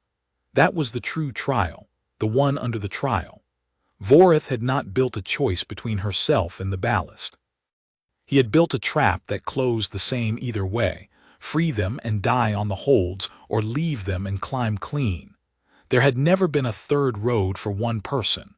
Vorith had made certain of it. But there were not one of her, there were 5. The dreed reached down first, the big slope-shouldered thing that had spent its whole first cycle, folded small and had, this 9-day, begun to sit up straight. It hooked its heavy arm through the highest hold it could reach and dropped its other hand into the fog toward her, and the human took it, and the dreed hauled, and above the dreed the 2 Ossic and the Kresh had made themselves into the rest of the ladder, limb to hold to limb. The freed ballast turned into a living chain up the killing wall, and they lifted her. They lifted her the way she had freed them, one reach at a time, out of the cold she had gone down into for them, and Sesh, clamped nowhere now, clinging by choice, took the human's coat collar in its own numb grip and pulled with everything 2 cycles of being nothing had stored up in it, and the human came up the wall on the strength of the 4 zeros she had refused to leave. She reached the hatch with the fog at her heels.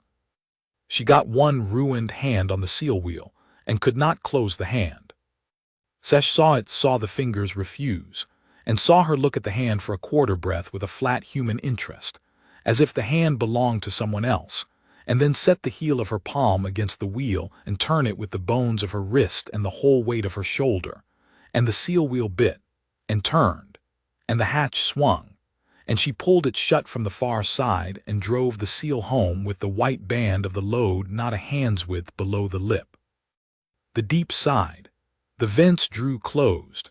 Somewhere in the old machine a draw fan woke and began to pull the chill load off, and the fog sank back down the wall, back toward the floor, back into the grills it had come from, and 5 bodies hung on the bad holds above the receding cold and breathed.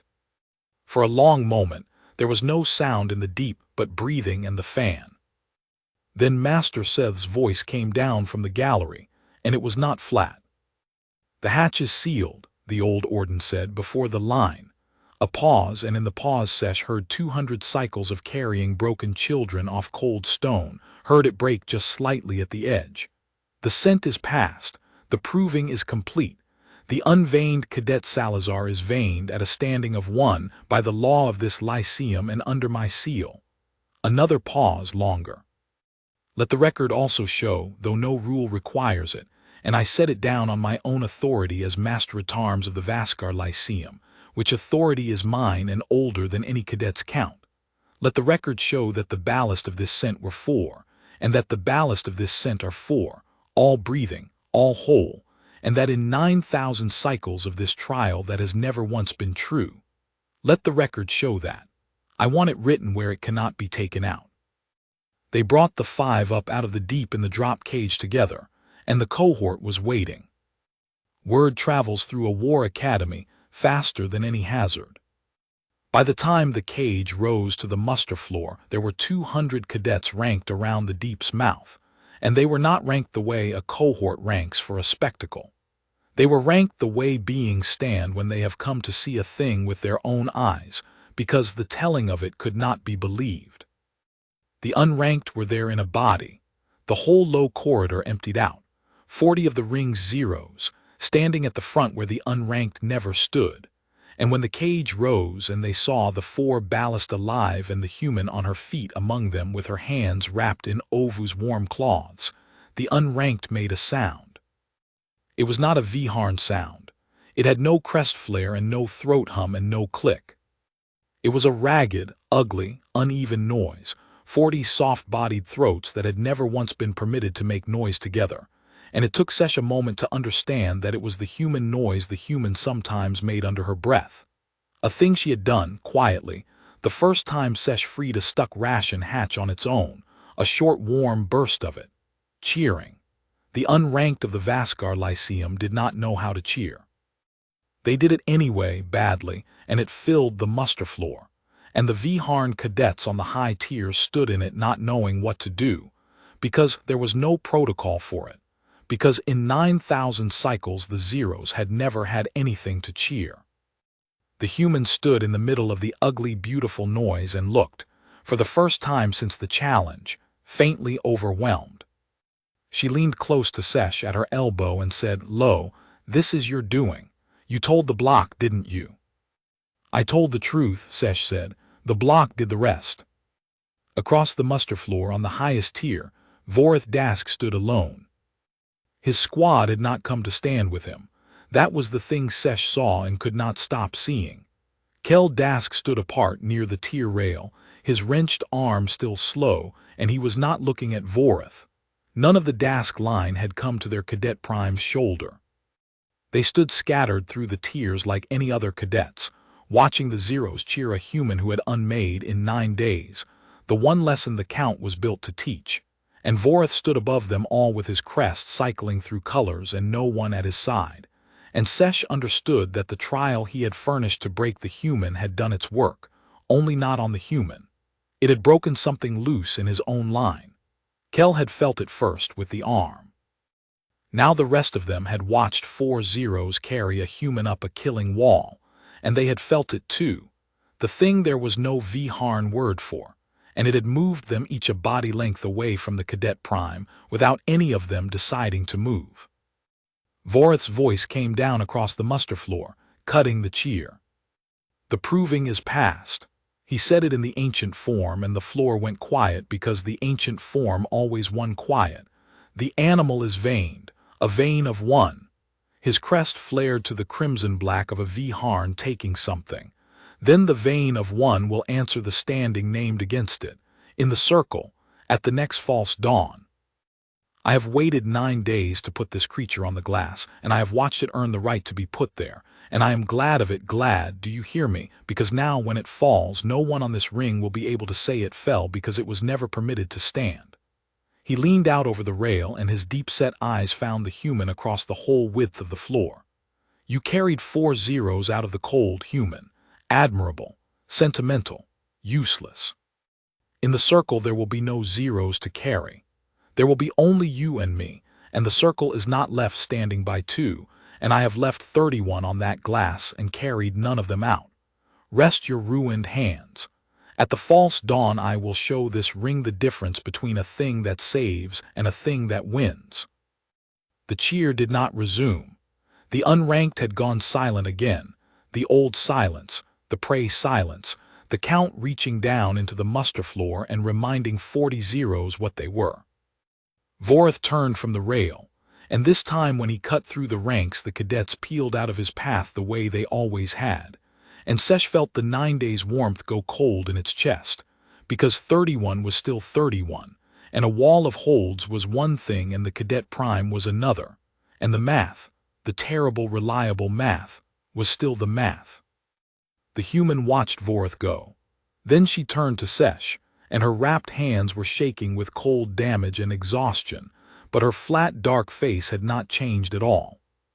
"He's still doing daylight," she said quietly. "What?" "He just threatened me in front of 200 people. Loud, big speech." The human flexed a bandaged hand and winced. "Same as the 3 in the men bay. When they're going to actually beat you, they go quiet." "Still loud. He's still telling everybody what he's going to do to me instead of just planning to do it." She let out a slow breath. "Which means somewhere under all that crest, Vorith Dask is scared. He watched me do 3 things his people say are impossible, and he can't figure out the trick because there's no trick, and a Viharn with no trick to point at has got nothing to stand on but the number. 31. So he's going to bring the number to the circle real loud and hope it does the work." She almost smiled. "It won't." "Salazar," Sesh's voice was small. "The number is not only a threat. He truly has beaten 31. In the circle there are no clamps and no cold and no wall to climb. There is only him, and he is very fast, and you are hurt, and you have never fought him. What is your third road for the circle? Tell me there is one. Tell me you have seen it." The human was quiet for a moment, looking at the empty black doorway Vorith had gone through. I've got a day to find it, she said. Come on. I need Ovu to look at my hands, and then I need you to tell me everything you've ever seen Vorth do on that glass. Every standing. All 31 if you watched them, especially the ones he won fast. She started toward the Minbei, and the unranked block fell in around her without being asked. 40 zeros walking a veined cadet across the muster floor, and the Viharn on the tiers watched them go. A guy who's never lost has got a hole in him a mile wide, Sesh. He's just never had to find out where it is. Nobody's ever made him. That's the thing about a perfect record. It means every single fight ended before the other person learned anything. She flexed her ruined hands. I learned 3 things about these people this week. Let's go see if any of them fit through Vorth's hole. The Lyceum kept a record of every standing answered in the circle. It had to. The count was the whole architecture of Viharn life. An account that could not be proven was worth nothing. So every fall on the black glass was watched by the Hall-Eyes and stored in the archive stone, 9,000 cycles deep, and any cadet had the right to draw a standing they had lawful cause to study. The human had lawful cause. She was going to answer Vorth in the circle, and so she had the right to watch him win. Sesh drew the records for her, because Sesh's numb hands had come back faster than the humans, and because Sesh had watched 11 of the 31 live and could tell her which telling to trust. They sat in a study cell off the archive with a viewing stone between them, and Ovu came and sat with them uninvited and worked salve into the human's ruined hands while she watched, and one by one, the falls of Vorth Dask played out on the stone in cold blue light, and the human watched every one of them twice. She did not watch them the way a cadet watches a champion. Sesh had expected awe, or dread, or the sick fascination the tears had for Vorth's kills. The human watched them the way she'd watched the weight bar, and the forearm geometry of the reach, and the vents of the deep, flatly, patiently, taking a thing apart to see how it was made. She did not react when Vorth broke a Dreed's dorsal ridge in the 4th exchange, or when he took a Kresh's feeding arm and made the Kresh yield rather than lose it. She only watched, and sometimes she said a word or two low to herself, and sometimes she asked Sesh to run a fall again, and again, always the same part. There, she said on the 8th fall the 4th time through, run that back, the opening, just the opening. Sesh ran it back. Vorth flowed out onto the glass, crest high, forearms loose and closed on his opponent, a big confident Viharn of another line, and in the first exchange he did the thing he always did, the thing all 4 falls Sesh had drawn for her began with. He led with his upper right arm. A feint, high and wide, drawing the guard up, and then the real work came from below, the 2 lower arms driving in under the lifted guard while the upper left arm circled to catch. It was fast. It was beautiful by the ugly measure of the glass. It had opened 31 falls. He leads with the same arm every time, the human said. Upper right, high feint, every single one. She sat back. 31 falls and he's opened all 31 exactly the same way. It is his opening, Sesh said. The Dask opening. It is taut. It is very strong. The high feint pulls the guard, and once the guard is up the lower arms have the body. No one has answered it. No one's answered it because no one's ever gotten to a second fight with him, the human said. That's what I said about the perfect record. Every one of these guys is fighting Vorth's opening for the first time. They've heard about it, sure, but hearing about a thing and having it land on you are different planets. He does the high feint.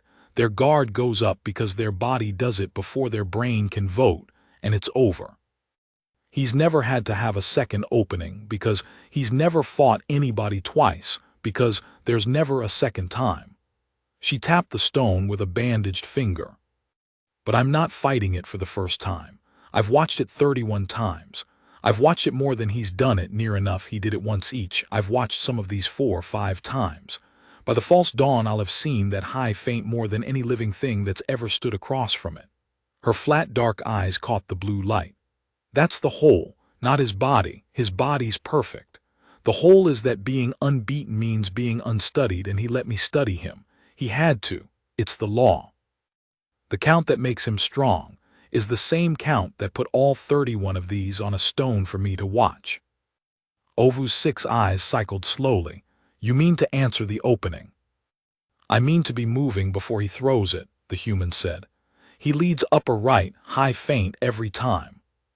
So I don't wait to see it. The bell goes, and I'm already going where the feint is going to send me, except I'm not going to fall for the feint. I'm going under it, same as I went under Kell's reach, because it's the same mistake. It's all reach with these people. The high feint commits his weight forward and up, exactly like Kell's catch. And if I'm already moving when it comes, if I don't spend the half-breath it takes to react because I'm not reacting, I'm just doing the thing I already decided to do. Then I'm inside before the lower arms find me. And inside is where he's got nothing, because in 9,000 cycles nobody's ever been inside, so nobody's ever taught him what to do there. She flexed her hands and hissed at the salve. It's a half-breath. That's the whole fight. His opening's so good it's never needed a second one. And a thing that's never needed a second one has never built a second one. And if I take the first one away from him, he's going to be standing on that glass with 31 falls and no idea what to do in front of the whole ring, and he is going to find out what it's like to be the one who's learning something. And if you are wrong, Sesh said quietly, if he throws a different opening because it is you, because he has studied you the way you have studied him. The human was quiet a moment. Then I'm in a real fight against a faster, bigger, four-armed thing that's beaten 31 people, and I'm hurt, and I probably lose, she said. I'm not going to lie to you, Sesh. There's no version of this where I'm safe. I did the math same as always, but here's the thing about Vorith studying me back. She almost smiled. He can't. Not really. He's watched me do 3 trials, and every one of them I won by doing something his people think is impossible or beneath them, going under the reach, going down in the cold, carrying the weight past sense. He can't build a counter to those, because to build a counter he'd have to believe they're real, and if he believed they were real he wouldn't be able to keep believing the count is everything, and he needs the count more than he needs to beat me. So he'll come to the circle with the count. High feint, upper right, the dask opening, 31 falls of certainty. He'll bring the thing that's always worked. She sat back. He'll bring it because of Viharn, who's never lost, can't imagine being the one who has to change. That's the whole. It was never in his body. It's in the fact that he's never once had to learn anything on that glass, and he's about to have to learn everything, all at once, in a half-breath, with the whole ring watching. Ovu ran the last of the salve into the human's palm and pressed the cloth back over it. There is a second thing, the old mender said. You have not named it, but I have watched these falls too, over the cycles, from the Menbei side, which is a different view than the tears. I mended most of the ones he broke, and every one of them told me the same thing after, when the pain block had them talking, that he grew when they gave ground. That the more they backed away from the reach, the larger and the faster he came. It is not a trick of the eye. When a Viharn's enemy retreats, its crest floods, its blood comes up, its whole body is told by 9,000 cycles of instinct that the fight is already won, and a Viharn that believes the fight is won moves like nothing you have ever stood in front of. Its 6 eyes cycled at her. So do not give ground, not a hand's width. If you back away even once to breathe, to think, you will not be fighting the Vorith on this stone. You will be fighting a larger one your own retreat has fed. The human was quiet, turning that over. That fits, she said at last. That's why the openings all look the same on the stone, but the fights got shorter as his count climbed. It wasn't that he got better. It's that his people got more scared of him, so they gave ground faster, so he grew faster, so it ended faster. She flexed the salved hand. It's the same machine as everything else here. The count feeds on the fear, and the fear feeds the count, and every being who backs away makes the next one smaller. Same as the odds, same as the challenge in the hall, it's all one thing. She looked at Ovu. Thank you, that's the piece I was missing. I wasn't going to give ground anyway, going forward's the whole plan. It's the only way under the reach, but now I know that going forward doesn't just get me inside. It starves him. He can't grow if nobody runs. I just have to be the one thing on that glass that doesn't run, and his own instinct does half my work, because it'll be waiting for a retreat that never comes. Master Seth found her that night in the study cell, when Ovu had gone and the archive had dimmed to its sleep glow, and only Sesh remained, curled small on the bench beside the human, while she watched the eighth fall one more time. The old Orden lowered himself onto the bench across from them with the slow care of a very old thing, and for a while he said nothing, and the blue light of Vorith's opening played over the three of them, over and over. I set the proving 9 times in 200 cycles, Seth said at last. I told you that. I did not tell you the rest of it. His 4 flat eyes were on the stone on the fall. The rest of it is that I said it those 9 times knowing 8 of them would fail, and I said it anyway, because the law required an answer and I was the master, and the master gives the answer even when the answer is a thing carried off the glass. 2 passed, both Viharn. Both went on to earn great counts and command wings and get a great many crew killed in time, because the thing that passes the proving is the thing the proving is built to find, and the proving was built by the count, and the count finds only itself. He was silent a moment. I have spent 200 cycles serving a machine that turns young ones into the count, and carrying off the ones it breaks, and telling myself that carrying them was mercy. It was not mercy. Mercy would have been breaking the machine. I did not break the machine. I was too old and too tired, and it was too large, and I told myself the same thing every 0 on this ring tells itself. Do the math, walk away, you cannot win. And the math was right. He turned his heavy head, and the 4 eyes found the human. Then a treaty put a line on a manifest, and the line turned out to be a small human from a cold world who did the same math I did every day and came out somewhere else. I have watched you 9 days, cadet. I am 200 cycles old, and I did not know, until 9 days ago, that there was anywhere else to come out. The human looked at him for a long moment. You broke a piece of the machine today, she said. The record, what you had them write. 4 ballast, all breathing, first time in 9,000 years, written where it can't be taken out. That's not nothing, master. That's the first crack. Somebody reads that in 100 years and does the math and comes out somewhere else because you left them a place to stand. She flexed her ruined hands. You didn't walk away. You just did it slow over 200 years because that's how long your road was. Mine's shorter and louder. Doesn't make it better, just makes it mine. Master Seth was quiet. Then he rose, slow, and stood over the 2 of them in the dimmed archive, and something moved in the old scaled face that Sesh had never seen there in 2 cycles of fearing him. Vorith leads with the upper right arm, Seth said. The high feint. He has done it 31 times. You have found it. I watched you find it this afternoon, and I said nothing, because a master does not aid a challenger, and I will say nothing more now. He moved toward the hatch, and his flat voice came back over the heavy shoulder, dry and level, and under the level something almost fierce. But I will tell you one thing that is not aid, cadet, only an old truth from an old fool who has watched 1100 falls. The reason no one has ever answered that opening is not that it cannot be answered. It is that answering it requires you to move toward the thing that is going to hurt you before you have seen it move. Every being that has stood on that glass has waited in the last half-breath to be sure, and the waiting is the fall. The 4 eyes glinted in the sleep glow. You went down into the cold before you knew you could survive it. You took the wait past the point where it made sense.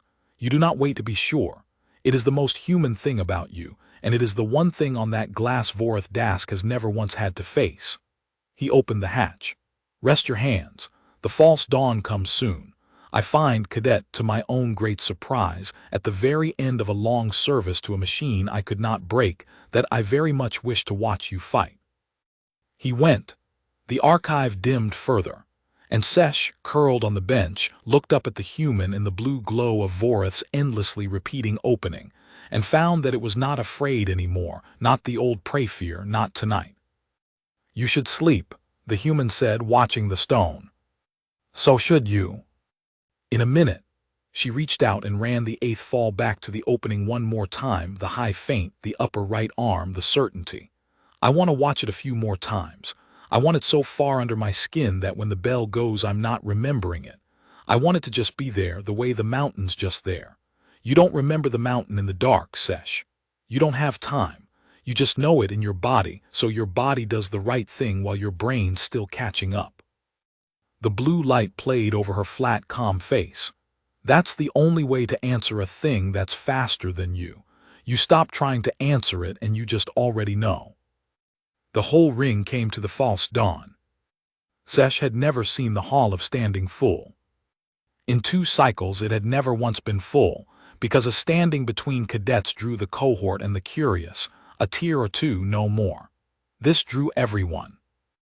The cohort and the cohorts above and below it, and the junior masters, and the men bay Osik who had no business leaving the bay, and the maintenance drones handlers, and beings Sesh had never seen, old Viharn with counts so high they no longer wore their line marks because everyone already knew them. They came, and they filled the tiers of the Hall of Standing floor to ceiling, 4,000 of them and more. Until the vault that had seemed vast when it held 400 seemed close and hot, with the weight of watching bodies. They had come because the story had gotten out past the Lyceum. A human, unveined, had passed the proving in 9 days and carried 4 zeros out of the deep, and was going to answer Vorth Dask in the circle. And there was no being on the anvil ring who did not want to be able to say, after, that they had seen it with their own eyes, whichever way it went. The unranked block was there in a body, at the rail of the lowest tier, 40 zeros where the zeros were never permitted, and no one had moved them, because no one quite dared to be the one who moved them today. Sesh stood at the very front at the rail where it could see the whole black glass of the circle, and it had brought, clutched in 2 of its limbs, the thing the human had asked it to bring, and it did not know why she had asked for it, and it held it and waited. Master Seth stood at the master's tier with his staff. Vorth Dask came onto the glass first. He came the way a Viharn of 31 comes, unhurried, certain, his crest at the high even crimson of a thing that has never once doubted the outcome of walking onto a floor. He wore no coat. He had stripped to the fighting harness, and in the cold high light every plate of him gleamed, 2.5 meters of armored certainty, 4 arms loose and ready, and the hall hummed at the sight of him, the deep approving hum of a species looking at the thing it had built itself to admire. He took the center of the circle and turned slowly, letting them all see him, letting the count hang in the air, and then he faced the tier where the human would enter and waited, and the waiting itself was a message. He would not pace. He would not warm. He did not need to. He would simply be there, perfect, until the small hurt thing came out to be broken. The human came onto the glass. She had not stripped to any harness. She wore the gray tier coat, and under it the plain gray of the unranked, and her hands were still wrapped in Ovu's cloths, and she looked next to Vorth like a mistake, like a line on a manifest that had wandered onto the wrong floor. The hall did not hum for her. It went quiet, the enormous quiet of 4,000 beings all leaning fractionally forward at once. She walked to the center of the circle and stopped a body length from Vorth and looked up the great height of him, and she took her wrapped hands out of her pockets and let them hang, and she said nothing at all. Master Seth brought his staff down on the stone. A standing is answered, he said, and his flat voice carried to the top of the vault. In the ancient form, Cadet Prime Vorth of the Dask line standing 31 against Cadet Salazar of Earth standing 1. The circle is answered to a fall. A combatant is fallen when back or side touches the glass and is held to a 3 count, or when I judge a combatant unable to continue. The victor may take the vein of the fallen by the ancient right or may decline it. There is no third judgment. The circle is not left standing by 2. His 4 eyes moved from the human to Vorth and back. Stand ready. Vorth's crest flared to crimson black. Any last human noise, he said low for her alone, though the hall's silence carried it anyway. Any last word before I show these 4,000 what your mercy is worth? Say it. I have waited 9 days. I will grant you a word. The human looked up at him. You're going to lead with your upper right, she said. High faint, Like you did to all 31. She said it flatly, the way you'd tell someone their coat was open. I just wanted you to know I know, so that when it happens you understand it wasn't luck. Vorith went still. It was only a quarter breath, but Sesh saw it, and 4,000 beings saw it, the smallest hitch, the certainty catching for the first time on something it could not simply crush. She had reached into his one perfect thing and named it out loud in front of the whole ring, and now, whatever he did, the doing of it was no longer only his. If he threw the high feint, he threw it knowing she had called it. If he threw something else, he abandoned the opening that had won him everything, on the word of an animal in front of 4,000 watching beings. She had put him in a box the size of a half-breath, and she had done it with a sentence, before either of them had moved. "Stand ready," Master Seth said again, "and then answer." Vorith led with his upper right arm. He could not. Sesh understood it in the instant it happened. Understood that the human had known he could not, that a Viharn who had never once had to change, could not change in the one half-breath when changing might have saved him, that the count which made him strong had made him, at the last, unable to be anything but what he had always been. The high feint came, upper right, exactly as it had come 31 times, fast and wide and beautiful, sweeping up to pull the guard, and the two lower arms drove in beneath it toward the body, and the upper left circled to catch. And the human was not there. She had not waited to see it. That was the whole fight, the thing Seth had named in the dimmed archive. Every being that had ever stood on that glass had waited in the last half-breath to be sure the feint was a feint, and the waiting was the fall. The human did not wait. The bell had not finished sounding, and she was already moving, already committed, dropping and driving forward on the line she had decided on in the study cell, under the high feint before it reached its height, inside the reach before the lower arms found the space where her body was supposed to be.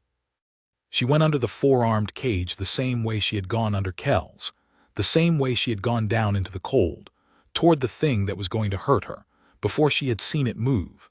And Vorith's whole enormous certainty was committed high and forward over a front foot that carried all his weight, and the human arrived at that foot with her shoulder and her wrapped hands and the whole driving stack of her legs. Lo, at the level 9,000 cycles of Viharn had never once had to defend. The hall made no sound at all. Vorith Dask tried to recover. He was faster than Kel, faster than anything Sesh had seen, and for a quarter breath his lower arms clawed down for her, for the small body suddenly beneath his guard, and one plated hand actually found her, closed on the collar of the tier coat and hauled, all that strength ripping her half off her feet. It would have ended any other fight. It would have flung a dreed across the circle, snapped an Ossic's carapace. The human went with it. She did not fight the pull. She added to it, let it turn her, let Vorith's own enormous strength spin her in under his arm instead of away from it. And the coat, the plain gray unranked coat, tore at the seam and came half off her shoulder, and Vorith was left holding a fistful of empty cloth, while the human was already behind, and below his committed front leg with her arms locked around it, and her weight driving through his base. His weight was over that foot, all of it. The high feint had put it there, the same as Kel, the same as always, because the opening that had 131 falls was built to end fights before the base ever mattered, and no one had ever taught Vorith Dask what to do when his base was taken, because no one had ever taken it. The planet did the rest. 2.5 meters of Cadet Prime came off the glass. He did not fall like Kel had fallen. He fought it the whole way down, four arms hammering for a hold, for the floor for her, his crest a screaming crimson black, and he was so strong that even falling wrong he nearly turned it, nearly posted an arm and saved himself. But the human rode the fall the way she'd ridden everything, patient inside the chaos, and when Vorith's arm came down to post she was already on it, folding it up and away, taking the post before it could take his weight, and Vorith Dask, standing 31. Hit the black glass of the circle on his side, with a crack of plate that went through the whole silent hall like the ring itself had broken. And then the human was on him. And it was the reach again, but faster, meaner, more certain, because she had done it once already and learned, and Vorith had never had to learn anything. She was down and under and behind before his forearms could gather, threading her small body through the gaps in his guard the way water threads rock, and she took the first arm as it tried to post and folded it up behind his crest, and she took the second as it drove back for her and trapped it under her shin, and Vorith heaved with everything 31 Falls had built, arched his whole enormous body off the glass, and slammed it down trying to crush the small weight on his back. And the human went with the heave and gave up nothing and came back down heavier, and when it was spent, she had a third point of his four controlled, and Vorith Dask lay face down on the black glass of the circle with a human folded over the back of him like a thing that belonged there. Exactly as Kel had lain, in front of 4,000 beings and the whole weight of the count. "One," said Master Seth. Vorith screamed. Not pain, rage, the pure rage of a thing that has never once been here and cannot make the world be any other way. He bucked and twisted and clawed the glass, and the human rode it, low and tight, spending his strength for him, taking everything he gave and returning none of it, and Sesh at the rail, gripping the thing the human had asked it to bring, understood that she was doing to Vorith exactly what she had done to the weight and the cold and the wall, outlasting him, one held moment at a time, letting the great strength burn itself down against her patience, until there was nothing left in the arms but the shaking. "Two," said Master Seth. And now the human had Vorith's uppermost arm folded in the way that, with a hand's more pressure, a body's more weight, would take the joint apart. Sesh could see it. 4,000 beings could see it. The ancient rite permitted it. The victor may take the vein of the fallen. To take the vein, Sesh knew, was to break, to maim, to leave a mark on the fallen's body that the whole ring would read forever as I was here. I won. This one is beneath me now. 31 times Vorith had taken the vein. 31 bodies wore his mark. And the human held his arm at the exact edge, the edge where the break lived, and the whole hall leaned into the silence waiting to see the human of Earth do to Vorith Dask what Vorith Dask had done to 31. Because that was what the circle was for. That was what the count demanded. That was the only ending 9,000 cycles had a name for. 3, said Master Seth. The fall is called, the circle is answered, Cadet Salazar stands, Cadet Prime Vorith is fallen. And the human did not break the arm. She let go all at once. She unthreaded her limbs from the great fallen body, the way she had unthreaded them from Kel. No wrench, no shove, simply the removal of her weight, and she rolled clear and came up onto her feet and stepped back 3 paces, 4, and put her wrapped hands in the torn pockets of her ruined coat, and stood there in the enormous silence of the Hall of Standing with 4,000 beings staring down at her and Vorith Dask, standing 31, face down and unbroken on the black glass at her feet. For a moment, nothing in the vault moved. Then Vorith pushed himself up. He did it slowly, one plaited arm at a time, the arm she had folded coming last and sullen, and he gathered his 2.5 meters up off the glass and stood, swaying, his crest cycling through colors Sesh had no names for, and his deep-set eyes found the human, and what was in them was not gratitude and was not relief. It was something closer to horror. Because of Viharn, who is beaten and broken, understands what has happened to him. There is a place in 9,000 cycles to put a broken arm and a taken vein. But a Viharn who is beaten and then set down whole, in front of 4,000 beings, by an animal who had his destruction in her 2 hands and simply declined it. That Viharn has been put somewhere the Count has no name for, and Vorith Dask stood in that nameless place and could not bear it. "Take it," he said. His voice cracked coming out. The hall was so silent that the crack carried to the top of the vault. The vein. Vorith thrust his sullen arm toward her, the arm she had held at the edge of breaking, offering it, demanding it. "Take it, break it, mark me. It is the ancient rite. It is what the circle is for.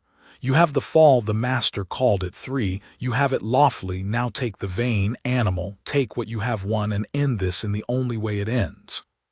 Do not, his voice cracked again. Do not leave me standing. Do not do to me what you did to Kel. I am not Kel.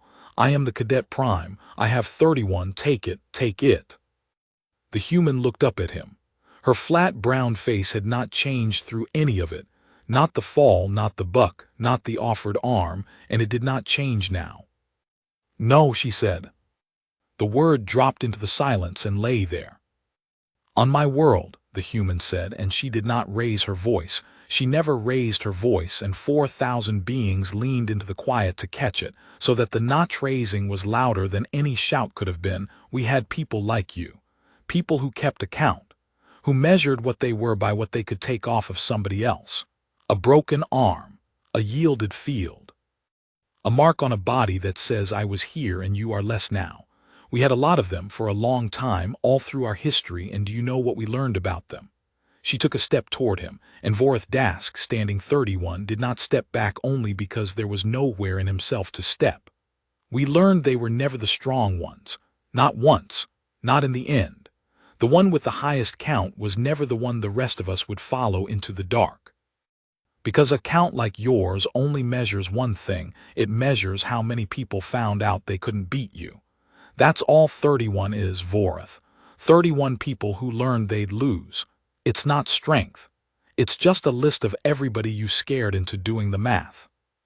She stopped a body length from him. Where I come from, she said, we don't count the ones we've beaten. We count the ones we carried home. And by that count, mine after 9 days on your ring is 4. 4 zeros out of a cold hole that was built to make me leave them. Her wrapped hand came up, and she pointed not at Vorth but past him to the rail of the lowest tier where 40 unranked stood, where Sesh stood at the front with the thing clutched in its limbs. 4. And every one of them is standing right there, breathing, and every one of them is worth more than your whole list, because your list is a list of people you made smaller, and mine is a list of people I helped stay alive. That's the difference between what you are and what I am, and it is the only difference that has ever mattered anywhere on any world, and your count is a machine for hiding it. I'm not going to take your vein. Taking your vein wouldn't make me stronger. It would just make you smaller, and I don't need you smaller. I've got nothing to prove with your body. I already answered the only question the circle asks. I won. I'm done. Everything after that is just cruelty wearing a wind's coat. And I told you the first day, there's always a third road. This is it. You just couldn't see it because your whole life is built so you can't. And then the human did the thing that Sesh would spend the rest of its life trying to describe to beings who had not been in the hall. She turned from Vorth, and she called across the silent vault, Sesh, bring it. And Sesh came over the rail before it had decided to, down onto the black glass of the circle where the unranked were never permitted, on all its walking limbs, carrying the thing she had asked it to bring at the false dawn and would not explain. The mender's field kit, Ovu's warm cloths, the plate seal, and the bone stem from the men bay. Sesh brought it across the glass and put it in the human's wrapped hands, and the human knelt down. She knelt down in the center of the circle, in front of 4,000 beings, and she opened the field kit, and she reached up toward Vorth Dask's side, where his plate had cracked when he hit the glass, where a thin line of Viharn blood had run down through the seam. Hold still, she said. You cracked a plate. It'll seat wrong if it sets like this, and you'll fight lopsided for a cycle. Hold still. Vorth did not hold still. Vorth flinched away from her hand as though it were a blade, his crest flaring, his whole body rejecting the thing that was happening to him more completely than it had rejected the fall. What are you? His voice had gone to something Sesh had never heard from a Viharn, high and lost. Do not, you cannot, you won. Why are you? Because you're hurt, the human said, and I know how to fix it, and there's a version of the next hour where you fight lopsided for a cycle, and there's a version where you don't, and I can make it the second one, so I'm going to. That's all. That's the whole reason. It's not a trick, Vorth. Kel spent 2 days looking for the trick. Ask him. There's no trick. You're hurt and I can fix it, so I will. Now hold still, because I've done this on a mountain in the dark to people who were trying to punch me, and I can do it to you whether you cooperate or not, and cooperating hurts less." And Vorith Dask, standing 31, cadet prime of the Dask line, who had marked 31 bodies and carried none of them, stood shaking in the center of the circle while the human who had beaten him in front of the whole ring knelt at his cracked side and sealed the plate with a mender's patient hands. And the hall of standing, 4,000 beings, floor to ceiling, the whole weight of 9,000 cycles of the count, the hall of standing was silent. It was not the silence of a room that has seen a great fall. Sesh had heard that silence, and it did not last. It broke into the hum, the approval, the count reasserting itself. This was a different silence. This was the silence of 4,000 beings watching a thing for which their entire civilization had no word, and reaching all at once for a place to put it and finding no place and having to make one. It was the silence of a machine 9,000 cycles old hearing, for the first time, a sound it could not process. It went on and on. No one hummed. No one clicked. No one moved. 4,000 predators sat in the cold high light and watched a small human from a cold world kneel at the side of the strongest cadet the Lyceum had produced in 4 cycles and heal him, because he was hurt, and she knew how, and on her world that was reason enough, and not one being in the whole vast hall could find, anywhere in themselves, the words to answer it. The human finished the plate seal. She pressed it flat, checked it with a wrapped thumb, and sat back on her heels. "There," she said, "it'll hold. Get over to look at it tomorrow. The seal's a field patch, it's not pretty." She gathered the kit and stood, knees popping, and handed it back down to Sesh. And then she looked up at Vorith Dask one more time, and she said the last of it quietly, the thing that Sesh carried longest of all. "You wanted to show the ring the difference between a thing that saves and a thing that wins," she said. "So did I. That's the only thing you and I ever actually agreed on." She put her wrapped hands back in her torn pockets. "Now they've seen it. You can figure out for yourself which one you'd rather be. You've got time. That's the other thing about not taking your vein, Vorith. I left you your whole self to figure it out with. That's what a vein really is, turns out. It's not what you take off somebody. It's what you leave them, and I'm leaving you all of it." She turned. "That's my answer. That's been my answer since the first day, when you gave me 2 roads and I told you there was a third. You just had to watch the whole thing to hear it." And she walked off the glass. Vorith Dask did not move for a long time. He stood in the center of the circle alone, the field patch bright on his side, his crest gone to a color Sesh had never seen on a Viharn and would not see again for a long time, a low, dull, uncertain gray, the color, Sesh thought later, of a thing that has had the one story it lived by taken out from under it and has not yet found another. The hall stayed silent around him. No one went to him. His line did not come. And after a long while longer than any fall Sesh had ever watched, Vorith Dask turned and walked off the black glass on his own, past the tears of his own people, and the cadets did not peel out of his path, because they did not know, any of them, what he was now, and neither did he. Master Seth brought his staff down on the stone. "The circle is answered," he said. His flat old voice filled the vault. "Cadet Salazar of Earth, Standing 1, has answered the standing of Cadet Prime Vorith and holds the fall. By the ancient right the victor has declined the vein." He paused, and his 4 flat eyes moved slowly across the 4,000 silent beings, and when he spoke again it was not in the ancient form. It was in his own voice, the voice of an old Orden who had carried 1,100 broken children off that glass and had, at the very end of it, watched one refuse to make a 12th. Let the record show that also. Let it show that a fall was won on this floor and no vein was taken. Let it show that the victor knelt and mended the fallen. I have served this circle 200 cycles, and I have never had cause to write those words, and I find that I have been waiting for them longer than I knew. Write them where they cannot be taken out." He struck the stone once more, and the muster was ended, and 4,000 beings rose in the silence and filed out of the hall of standing carrying, each of them, a thing they had no word for and would have to find one. The Vasgar Lyceum did not change all at once. Machines 9,000 cycles old do not. The count went on. Standings were still named. Falls were still answered. The black glass still took its cadets, and Master Seth still carried the broken ones off it, one at a time as far as they needed carrying. Vorth Dask still had 31, and the human still had 1, and by the old arithmetic none of that had changed at all. But the record held. What Seth had written could not be taken out, and cadets came to the archive to read it. First the unranked, quietly in 1s and 2s, and then others, and a young Kresh 3 cohorts down, faced with a standing named against it by a bigger cadet, drew the record of the Salazar fall and read it and did the math, and for the first time in the Kresh's line, came out somewhere else, and answered the standing and lost and was not broken.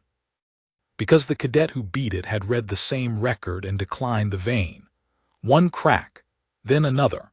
The way water gets into rock, not all at once, not with a blow, just patiently, one cold night at a time, finding the seams a machine leaves when it is built by things that never imagined being cold. The unranked block stood differently after that, and kept standing differently, and the V-Harn on the high tiers got used to it, the way you get used to weather that has changed and is not going to change back. Keldask left his line. He did it quietly at the next intake, transferring his oath from the Dask crest to the general cohort, and when the junior masters asked him why, he said only that he had learned a thing on the glass that his line did not have room for, and he did not explain further, and the human, when Sesh told her, only nodded as if she had expected it, as if she had planted it herself with a folded arm she'd refused to break. And Vorth Dask Sesh watched Vorth Dask for the rest of that cycle, out of the old habit of watching the thing in a room that could hurt it, and slowly stopped watching, because slowly the thing that could hurt it was not there anymore. Vorth did not name a standing again for the whole of the cycle. He trained alone. His crest stayed a quieter color.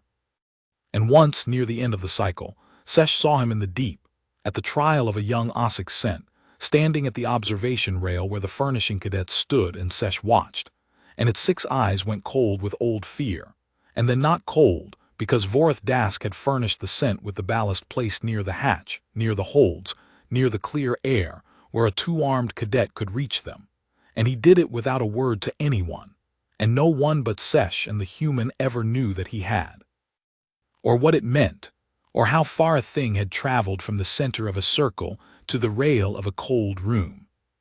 On the night after the fall, in the low brown light of the unranked block, Sesh sat on the ration crate and watched the human sleep the deep flat sleep of a thing that had spent everything and would rebuild. Her hands were still wrapped. Her coat was still torn at the seam where Vorth had held it. Tomorrow, Sesh knew, she would get up and eat an enormous amount of ration paste and go back to being a line on a manifest, a small human at the edge of a floor that had been built by giants for giants, a vein of 1 among the highest counts in 4 cohorts. By the arithmetic of the ring she was still nothing much. The math had not changed. But 40 zeros had learned that 9-day that the math could come out somewhere else, and an old Orden had written a thing where it could not be taken out, and a cadet prime had furnished a cold room with mercy and told no one, and none of that was on any count and all of it was real. Sesh had asked her once in the study cell what her third road was for the circle. It had thought then that the third road was a trick, an angle, a clever thing. It understood now that it had never been any of those.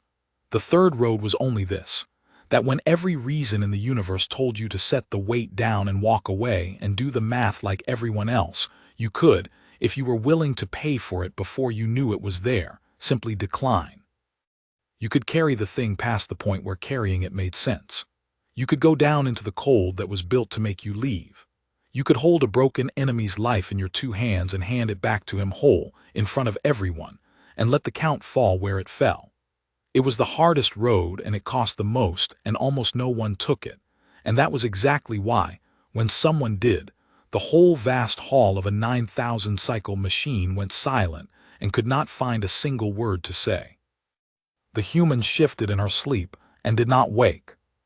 Sesh pulled the thin block blanket up over her torn shoulder, the way it had watched her do for others, as far as it needed doing, and it settled on the ration crate to keep the watch. And for the first time in 2 cycles at the Vaskar Lyceum, it kept the watch not because it was afraid of what might come through the hatch in the dark, but because someone it had decided was worth carrying was sleeping. And the carrying, it had learned that 9 day, was the whole of the thing, and always had been.